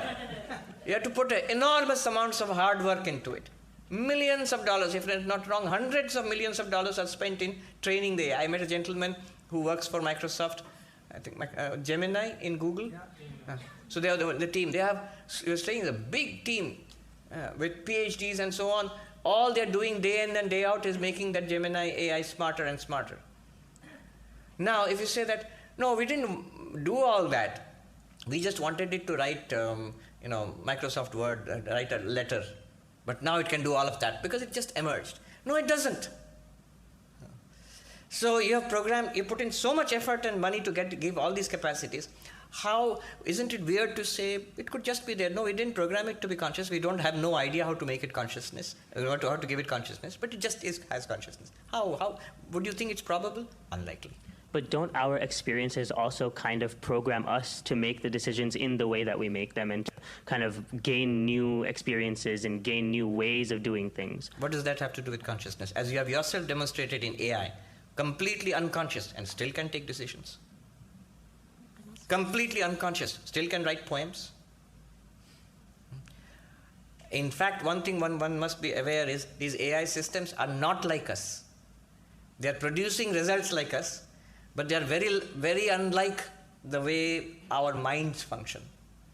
They are modeling certain processes and giving similar results. Yeah. Okay, then I'll ask the original question. In the very beginning, you said how awareness, right? You said you're aware when you're waking, you're aware when you're dreaming, that consciousness exists at that time. But then you said that you're also aware in the dreamless state. And I didn't understand the jump between, I understand how we kind of first person, we have experience of being awake, and first person, we have experience of dreaming, having dreamt. But we don't have the experience of having not dreamt. Then how do we prove, or how do we come to that conclusion? But you have the experience of deep sleep. In every culture around the world, and personally each one of us knows what it is to sleep without dreams. We say things like, I slept like a log. That's a phrase in English. I didn't know anything. I always say the Bengali equivalent is, I slept like mud, ghumiye kada. Why? Because in Bengal it's always 100 degrees and temperature and 100% humidity. So if you go to sleep, you're going to wake up feeling like mud. So every culture in the world has an equivalent for dreamless sleep. Why, if that was not an experience? How could you talk about it? There's a lot of debate about this. There are philosophers who hold what you say. That yes, dreamless sleep is there, but it's not an experience. There's no consciousness there to experience dreamless sleep. So what we do there is we wake up and then we infer that there was a period of where I had no experiences and no dreams, and therefore that was dreamless sleep. But then the Advaitin will reply to this argument by saying, look at your own experience. Do you ever do this? Does anybody ever do this? I wake up remembering some dreams, and then I calculate, okay, I went to sleep at that time, and this was the time for dreams, and there's some time left over. So that must have been the dreamless. Nobody ever thinks like that. Everybody thinks there were dreams, and there were periods of absolute blankness. That's an experience too. Even time can disappear. General anesthesia. I experienced it recently. General anesthesia. Very interesting. It's deeper than deep sleep. They put you out and come back again. And yet there is a gap. It's not a remembered gap. It's still an experience. It's not seamless. Why it seems to be nothing at all is that I was reading a paper on it, that general anesthesia also removes, when you wake up, it removes your sense of memory also. That's why what was experienced at that time is not recalled anymore. That's why it seems, this is scary, some surgeons, doctors who know how it works, refuse to go under general anesthesia. It seems there can actually be severe, excruciating pain when you are being operated upon under anesthesia, as if you are not anesthetized, and yet you forget everything when you wake up. So you're not really anesthetized. That sounds horrible. Anyway, the point is, the reason we feel like that is all our experience now is consciousness plus mind plus senses. In dreams, it's consciousness plus mind. Now, when mind and senses are knocked out of the equation, it feels like nothing. It's like, as I said, the dark space example. It's filled with light. And yet, if we did not know what light is and what's darkness, we would say that it's just darkness. There's no light there. Why are you claiming there's light? I don't see anything there. Not because the light is not there. It's just because there's nothing to reflect that light. So in deep sleep, in anesthesia, there is no object for consciousness. To have an object for consciousness, you need something to function, like a mind, like senses, and maybe the world also. That's the answer. Who's next? Yes. Yes. My name is Swaraj. Yes.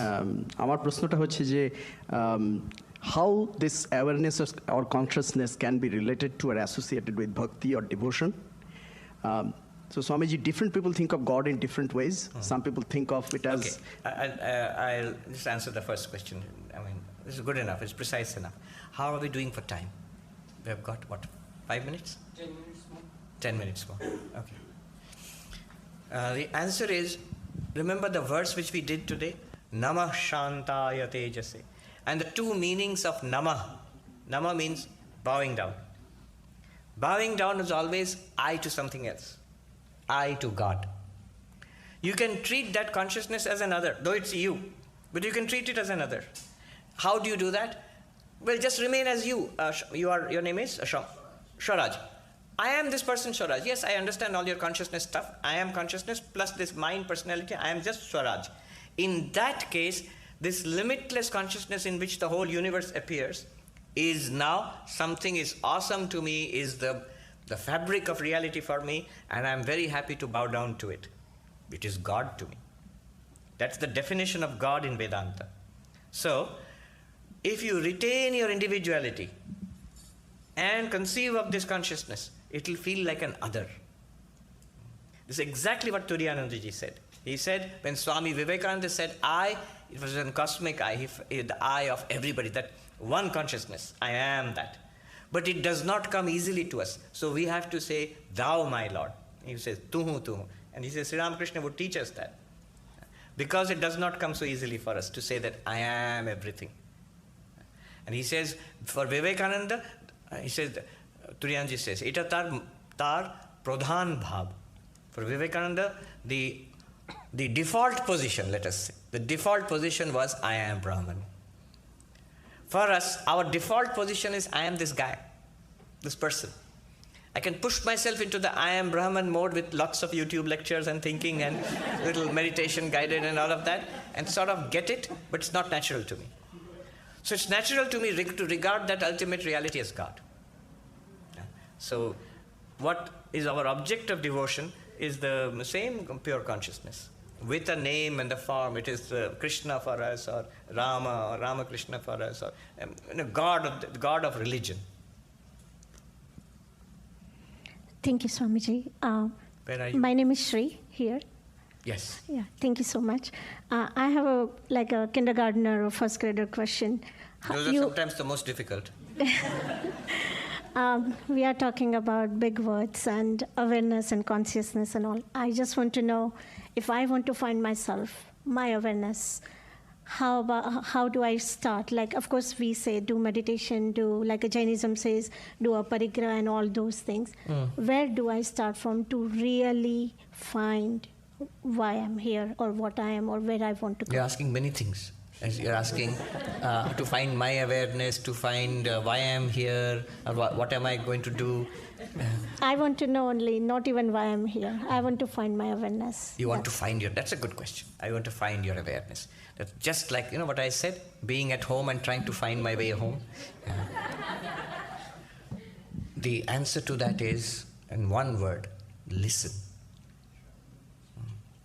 If we are saying that I want to find my awareness, then I'm not listening. Would you ever say, what's your name? Shri. So would you ever say, I need to find Shri? You say, no, I'm here. Would you say that, tell me the simplest way to find my body? Say, no, it's here. You never ask that. Then will you ever ask, my name, How will I know my name? I am Shri, but how will I know my name? You just told me. What I'm trying to say is, all of this is happening in awareness. You're thinking of awareness as something else. No, forget the awareness. Just, I'm talking about Shri. Is Shri there now or not? You doubt, you have some doubts whether you're there or not? After listening to me, you shouldn't have any more doubts.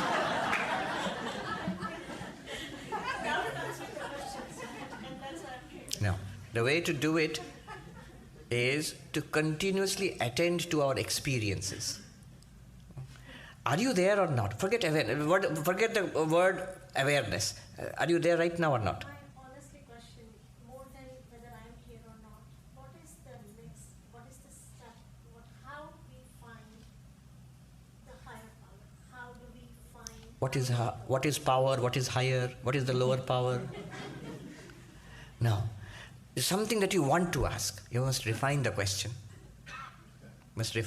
I can work with you all afternoon.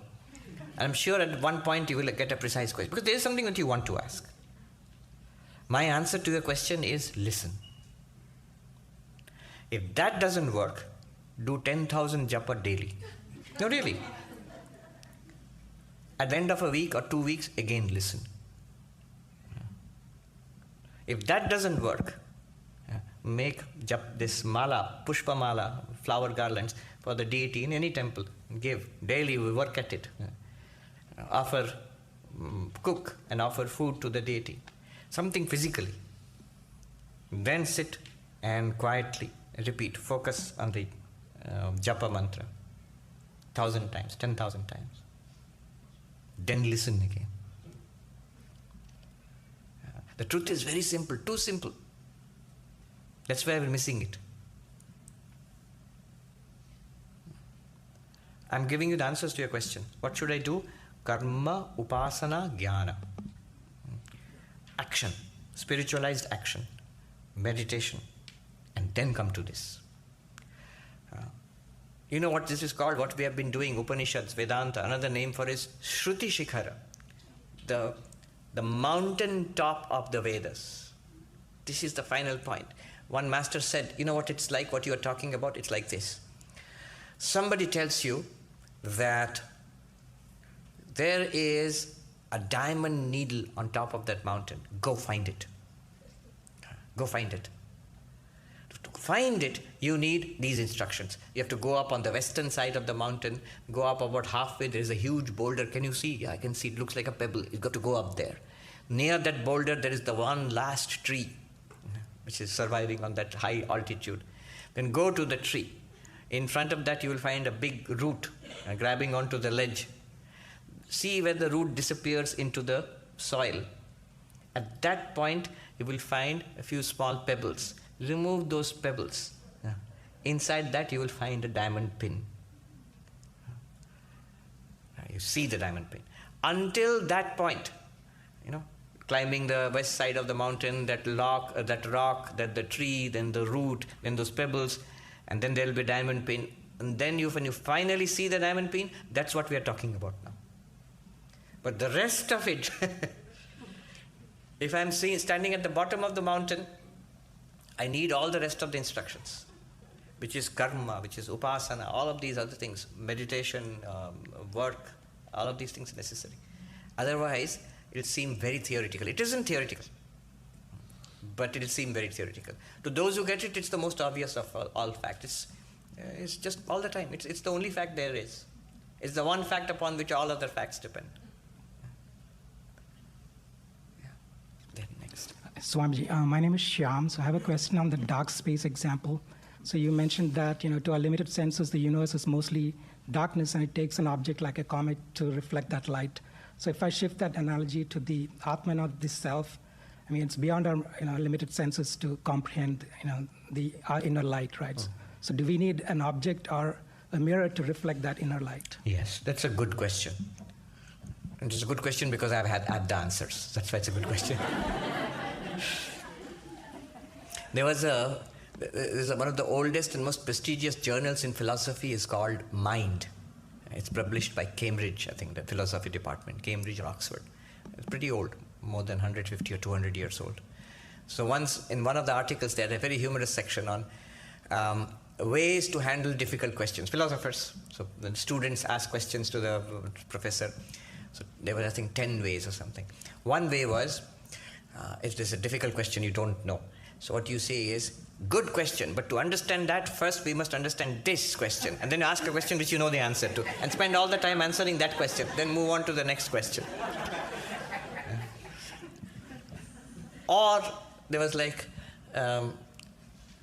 immediately showered praises on the questioner. Wonderful question. That's exactly what should be asked. This is the thing which people don't ask. I'm so glad you've asked it. Do it that for 5 minutes and move on to the next question. Or they'll say, you can be, the one last thing was, you can choose to be honest and admit that you don't know it, but don't, it says footnote, don't do it too often because they'll think you are a good person but useless. But here, actually, I have the answer. This is a very subtle question. When we say, I am the light, which can never be objectified, but that light, that consciousness, plus an object, like a thought, like a sensation, like a physical object outside, like the body, then only we have an experience. Consciousness plus object is equal to experience. Is this equation understandable? Consciousness plus object is equal. You are aware, and you are aware of something. Then only you have an experience. If you remove that something, then you either will have no experience or you will have the experience of the absence of all things. That also is possible. All right. But then the question arises what he has asked. In that case, for consciousness to reveal itself, it always needs an object. Or in a more subtle way, even the absence of an object. So isn't consciousness dependent on something else? Let me put it this way. Consciousness, what does consciousness do for objects? And what do the objects do for consciousness? Use the light metaphor or analogy. So in darkness, there are many objects. You light, switch on a light. What does the light do for those objects? It illumines, it reveals those objects. What do the objects do for light? It manifests the existing light. The comet example, there's a light streaming through space between the sun and our planet. But when the comet passes through that space, then you see that that place is lit up. So the pre-existing light was manifested by the comet. But the comet was lit up by the light. So light illumines objects, but the objects manifest light. So light needs the objects need the light. Objects need light for illumination. And the light, in one sense, needs the objects to reveal itself, to manifest itself. So is consciousness like that? Then consciousness needs the universe, needs the body, needs the mind. Then only it becomes. This is the position of Sankhya. Sankhya philosophy. It says consciousness and nature, Prakriti and Purusha, they are interdependent on each other. Advaita Vedanta, I'll give two answers. One prima facie and then some deeper, subtler one. Advaita Vedanta says, true, but in our system, that which is nature, that which is object, is also consciousness. You remember that sevenfold reduction, Chinmatra Murtai? Through Maya, consciousness is appearing as its own object. Just as you, the dreamer, you appear as your own objects in your dreams. In your dreams, only you are there, but so many other people appear. So many other places appear, so many activities appear. They're all you, the subject. Similarly, consciousness appears as the object. In that case, consciousness is not dependent on anything external to itself. It seems to be an external. What it illumines is nothing but itself. It's an appearance in consciousness. And there's a lot of argument to prove this. The relevant section is called Adhyasa Bhashya. In Shankaracharya's introduction to the Brahma Sutras, there is an essay, one of Shankara's master works. It is said, there he asks this question, can consciousness actually illumine objects?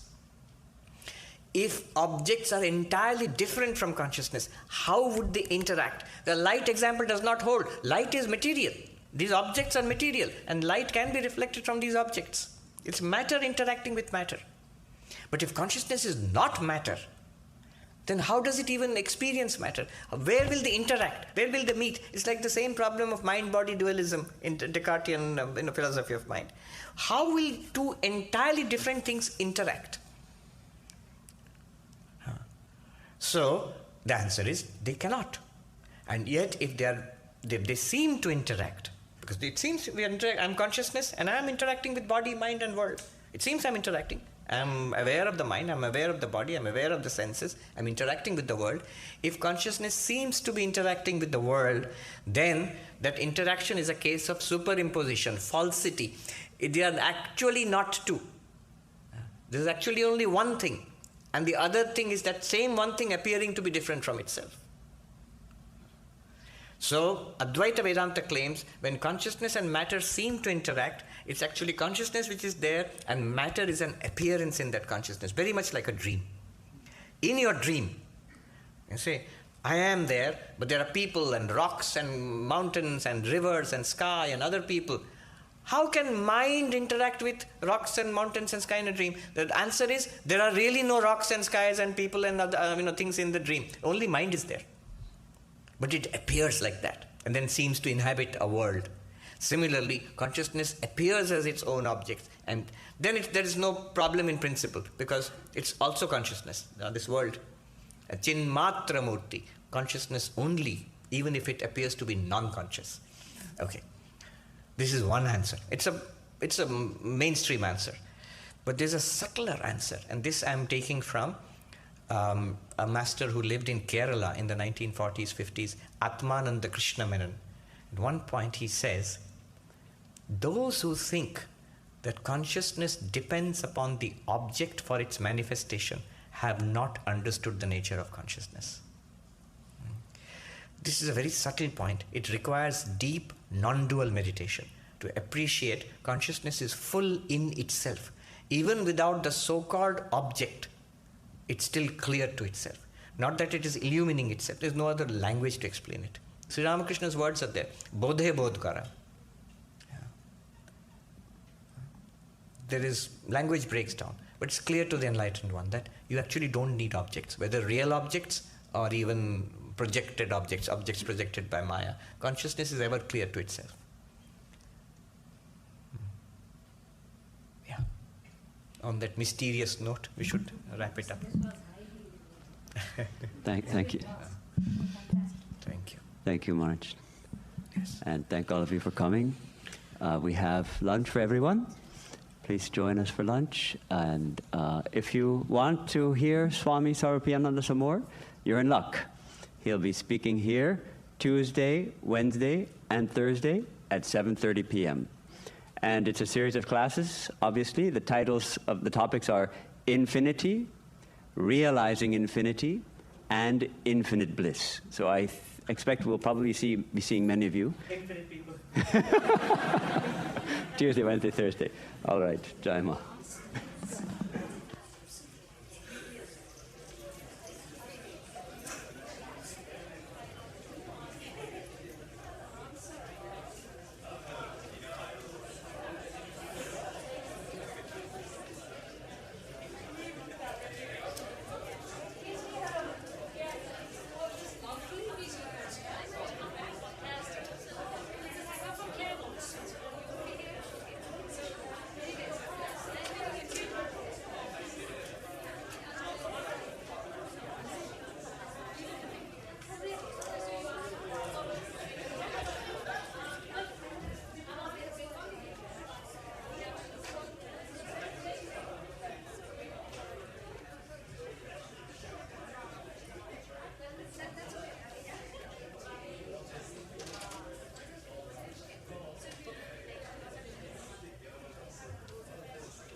Om Asato Ma Sadgamaya Tamaso Ma Jyotirgamaya Mrityurma Amritam Gamaya Om Shanti Shanti Shanti. Om, lead us us from the unreal to the real, lead us from darkness unto light, lead us from death to immortality. Om, peace, peace, peace. Namaste and good morning, everybody. It's a great pleasure to be back here, to see so many familiar faces and so many new ones too. So revered Swami Sumanasanandaji, other revered monks, revered Matajis, and dear friends. The occasion, of course, is the 125th anniversary year of Swami Vivekananda's visit to California, to Los Angeles. He did two things in his life, primarily. One was he built this bridge for spirituality from India to the West, primarily through the United States, through specifically also California played a very important role. And the second thing that he did was to go back to his motherland and awaken India to a sense of its glory, its past, its spiritual nature. And all of this he did in 10 years, basically. 1893, the World Parliament of Religions in Chicago, and 1902, he was gone, less than 10 years. He would have been very happy with this, the subject of this morning. It is based on one of the most revered texts in Advaita Vedanta, the Yoga Vashishta. And the Yoga Vashishta itself is a huge text, more than 30,000 verses. And I haven't read the whole text, but read here and there excerpts from it. But there is a useful summary. The Yoga Vashishta Sara, literally it means the essence of Yoga Vashishta.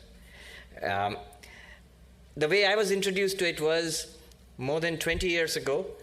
I met this remarkable senior Swamiji in our order, who has since passed, Kalipada Maharaj, Swami Shiva Pradhanandaji. And he was remarkable for one reason was he was a committed non-dualist, Advaita and nothing else. And he liked people. If you liked Advaita, he liked you very much.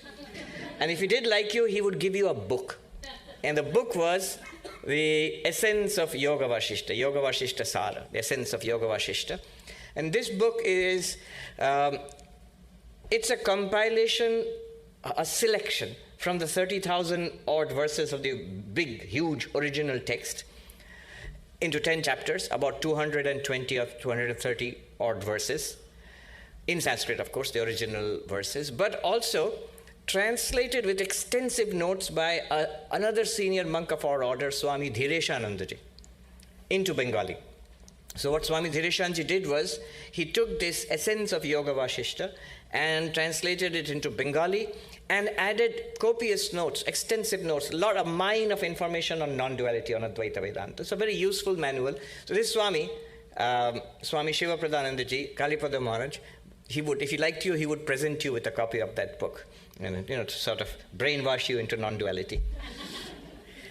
I remember when I came here, just before I came to the United States and to Hollywood first time, this was in 2015, when I bowed down to him, taking leave of him, he said, I'm glad you're going there. Tell them about non-duality, about Advaita Vedanta. And just a couple of times I've spoken with him over the phone before he passed. He was a man of few words. I mean, in his first appearance, he would strike you as being a particularly grim monk. So he just said to me that, I hear that you are you're teaching Advaita Vedanta. I am glad. That's all. Now, the problem was, I really wanted to talk about this book, which was so close to his heart, and I liked it too. I like that essence of Yoga Vashishta. But I was handicapped by the fact that there was no English translation. Now, thank God, Swami Sarvadevanandaji Maharaj, here in the Vedanta Society of Southern California, he worked hard to make a nice English translation. It's called The Nectar of Supreme Knowledge. And it's quite popular. So popular that it's very difficult to come by a copy. So now I talk about it and I recommend it to people too, continuing Kalipada Maharaj's tradition. All right, so what I'm going to talk about this morning is a beautiful, beautiful verse from that book. It's the very first verse of that book, where this amazing title of today's talk, the Limitless Serene Luminosity, it comes from that verse. And remember, Limitless Serene Luminosity, as Maharaj said, what is that limitless serene luminosity? It's you. It's our real nature. So today's subject is to discover our real nature, to find out. Advaita Vedanta is pretty simple that way. It just says, it says some dramatic things. It says you are not what you think you are. And you need to find out what you are. And if you do, that's then a deep solution to all your problems forever and ever. You attain limitless fulfillment and transcend all suffering and trouble if you find out what you truly are. So this quest for what I am. One master said, it's like, what this quest is like. It's like trying to find your way home without ever leaving home. You are home, but you're trying to find your way home. And that's what it is. This verse, the original Sanskrit, is very beautiful, very, very sublime. It goes something like this. Dikkaladhyanavachinna ananta chinmatra murtaye swanubhutte kamanaya nama shantaya tejase. Let me attempt a translation. I salute that serene radiance, Shanta Teja. I salute that serene radiance. I bow down to that serene radiance, which is not limited by space and time, which is infinite, which is of the nature of consciousness only, awareness only, whose only proof, the only way to realize it, is itself. Swanubhuti ekamanaya. Only your own experience is the proof for that. That's what reveals it. So this is the verse. We're going to go into it. Methodically, we will take a plunge into it. It's like a journey. Journey back home while you are at home. And you'll see at the end of this journey, you'll see it makes sense. Why is it like searching for a way back home when you are at home? Notice one thing. Let's make a beginning with our own experience. What experience? Any experience. Notice, just now we are sitting here and looking. We are seeing. And we are all aware. We are conscious. I'll use the words awareness, consciousness interchangeably. We are all aware right now. And before this, we were seeing something else. You're outside the hall. You're coming into the hall. You're seeing something else, the external world. Seeing different stuff. And that's a different experience. Being inside the hall is a kind of an experience. Being outside the hall is another kind of experience. Seeing different stuff, having different experiences. But you were aware. You were conscious. And the point I want to make here is the first insight. That awareness is the same. The awareness which you have right now, which we have, by which we are aware of this, is exactly the same awareness by which we are able to see the external world. What we saw changed.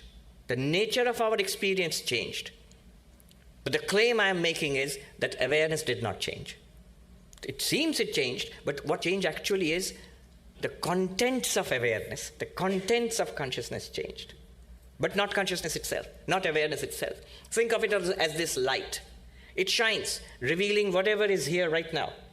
And you could empty out this room, the same light would keep on shining, revealing a different picture altogether, an empty room. And a different set of people could come in, same light would be there, revealing a different picture altogether, a new group of people, and so on. So whatever we see, the objects change, then our experiences change, but the light behind all these experiences, that light, that luminosity, that awareness, that consciousness is the same. And why only seeing? When we hear. Right now we are seeing, but also hearing. It's the same awareness.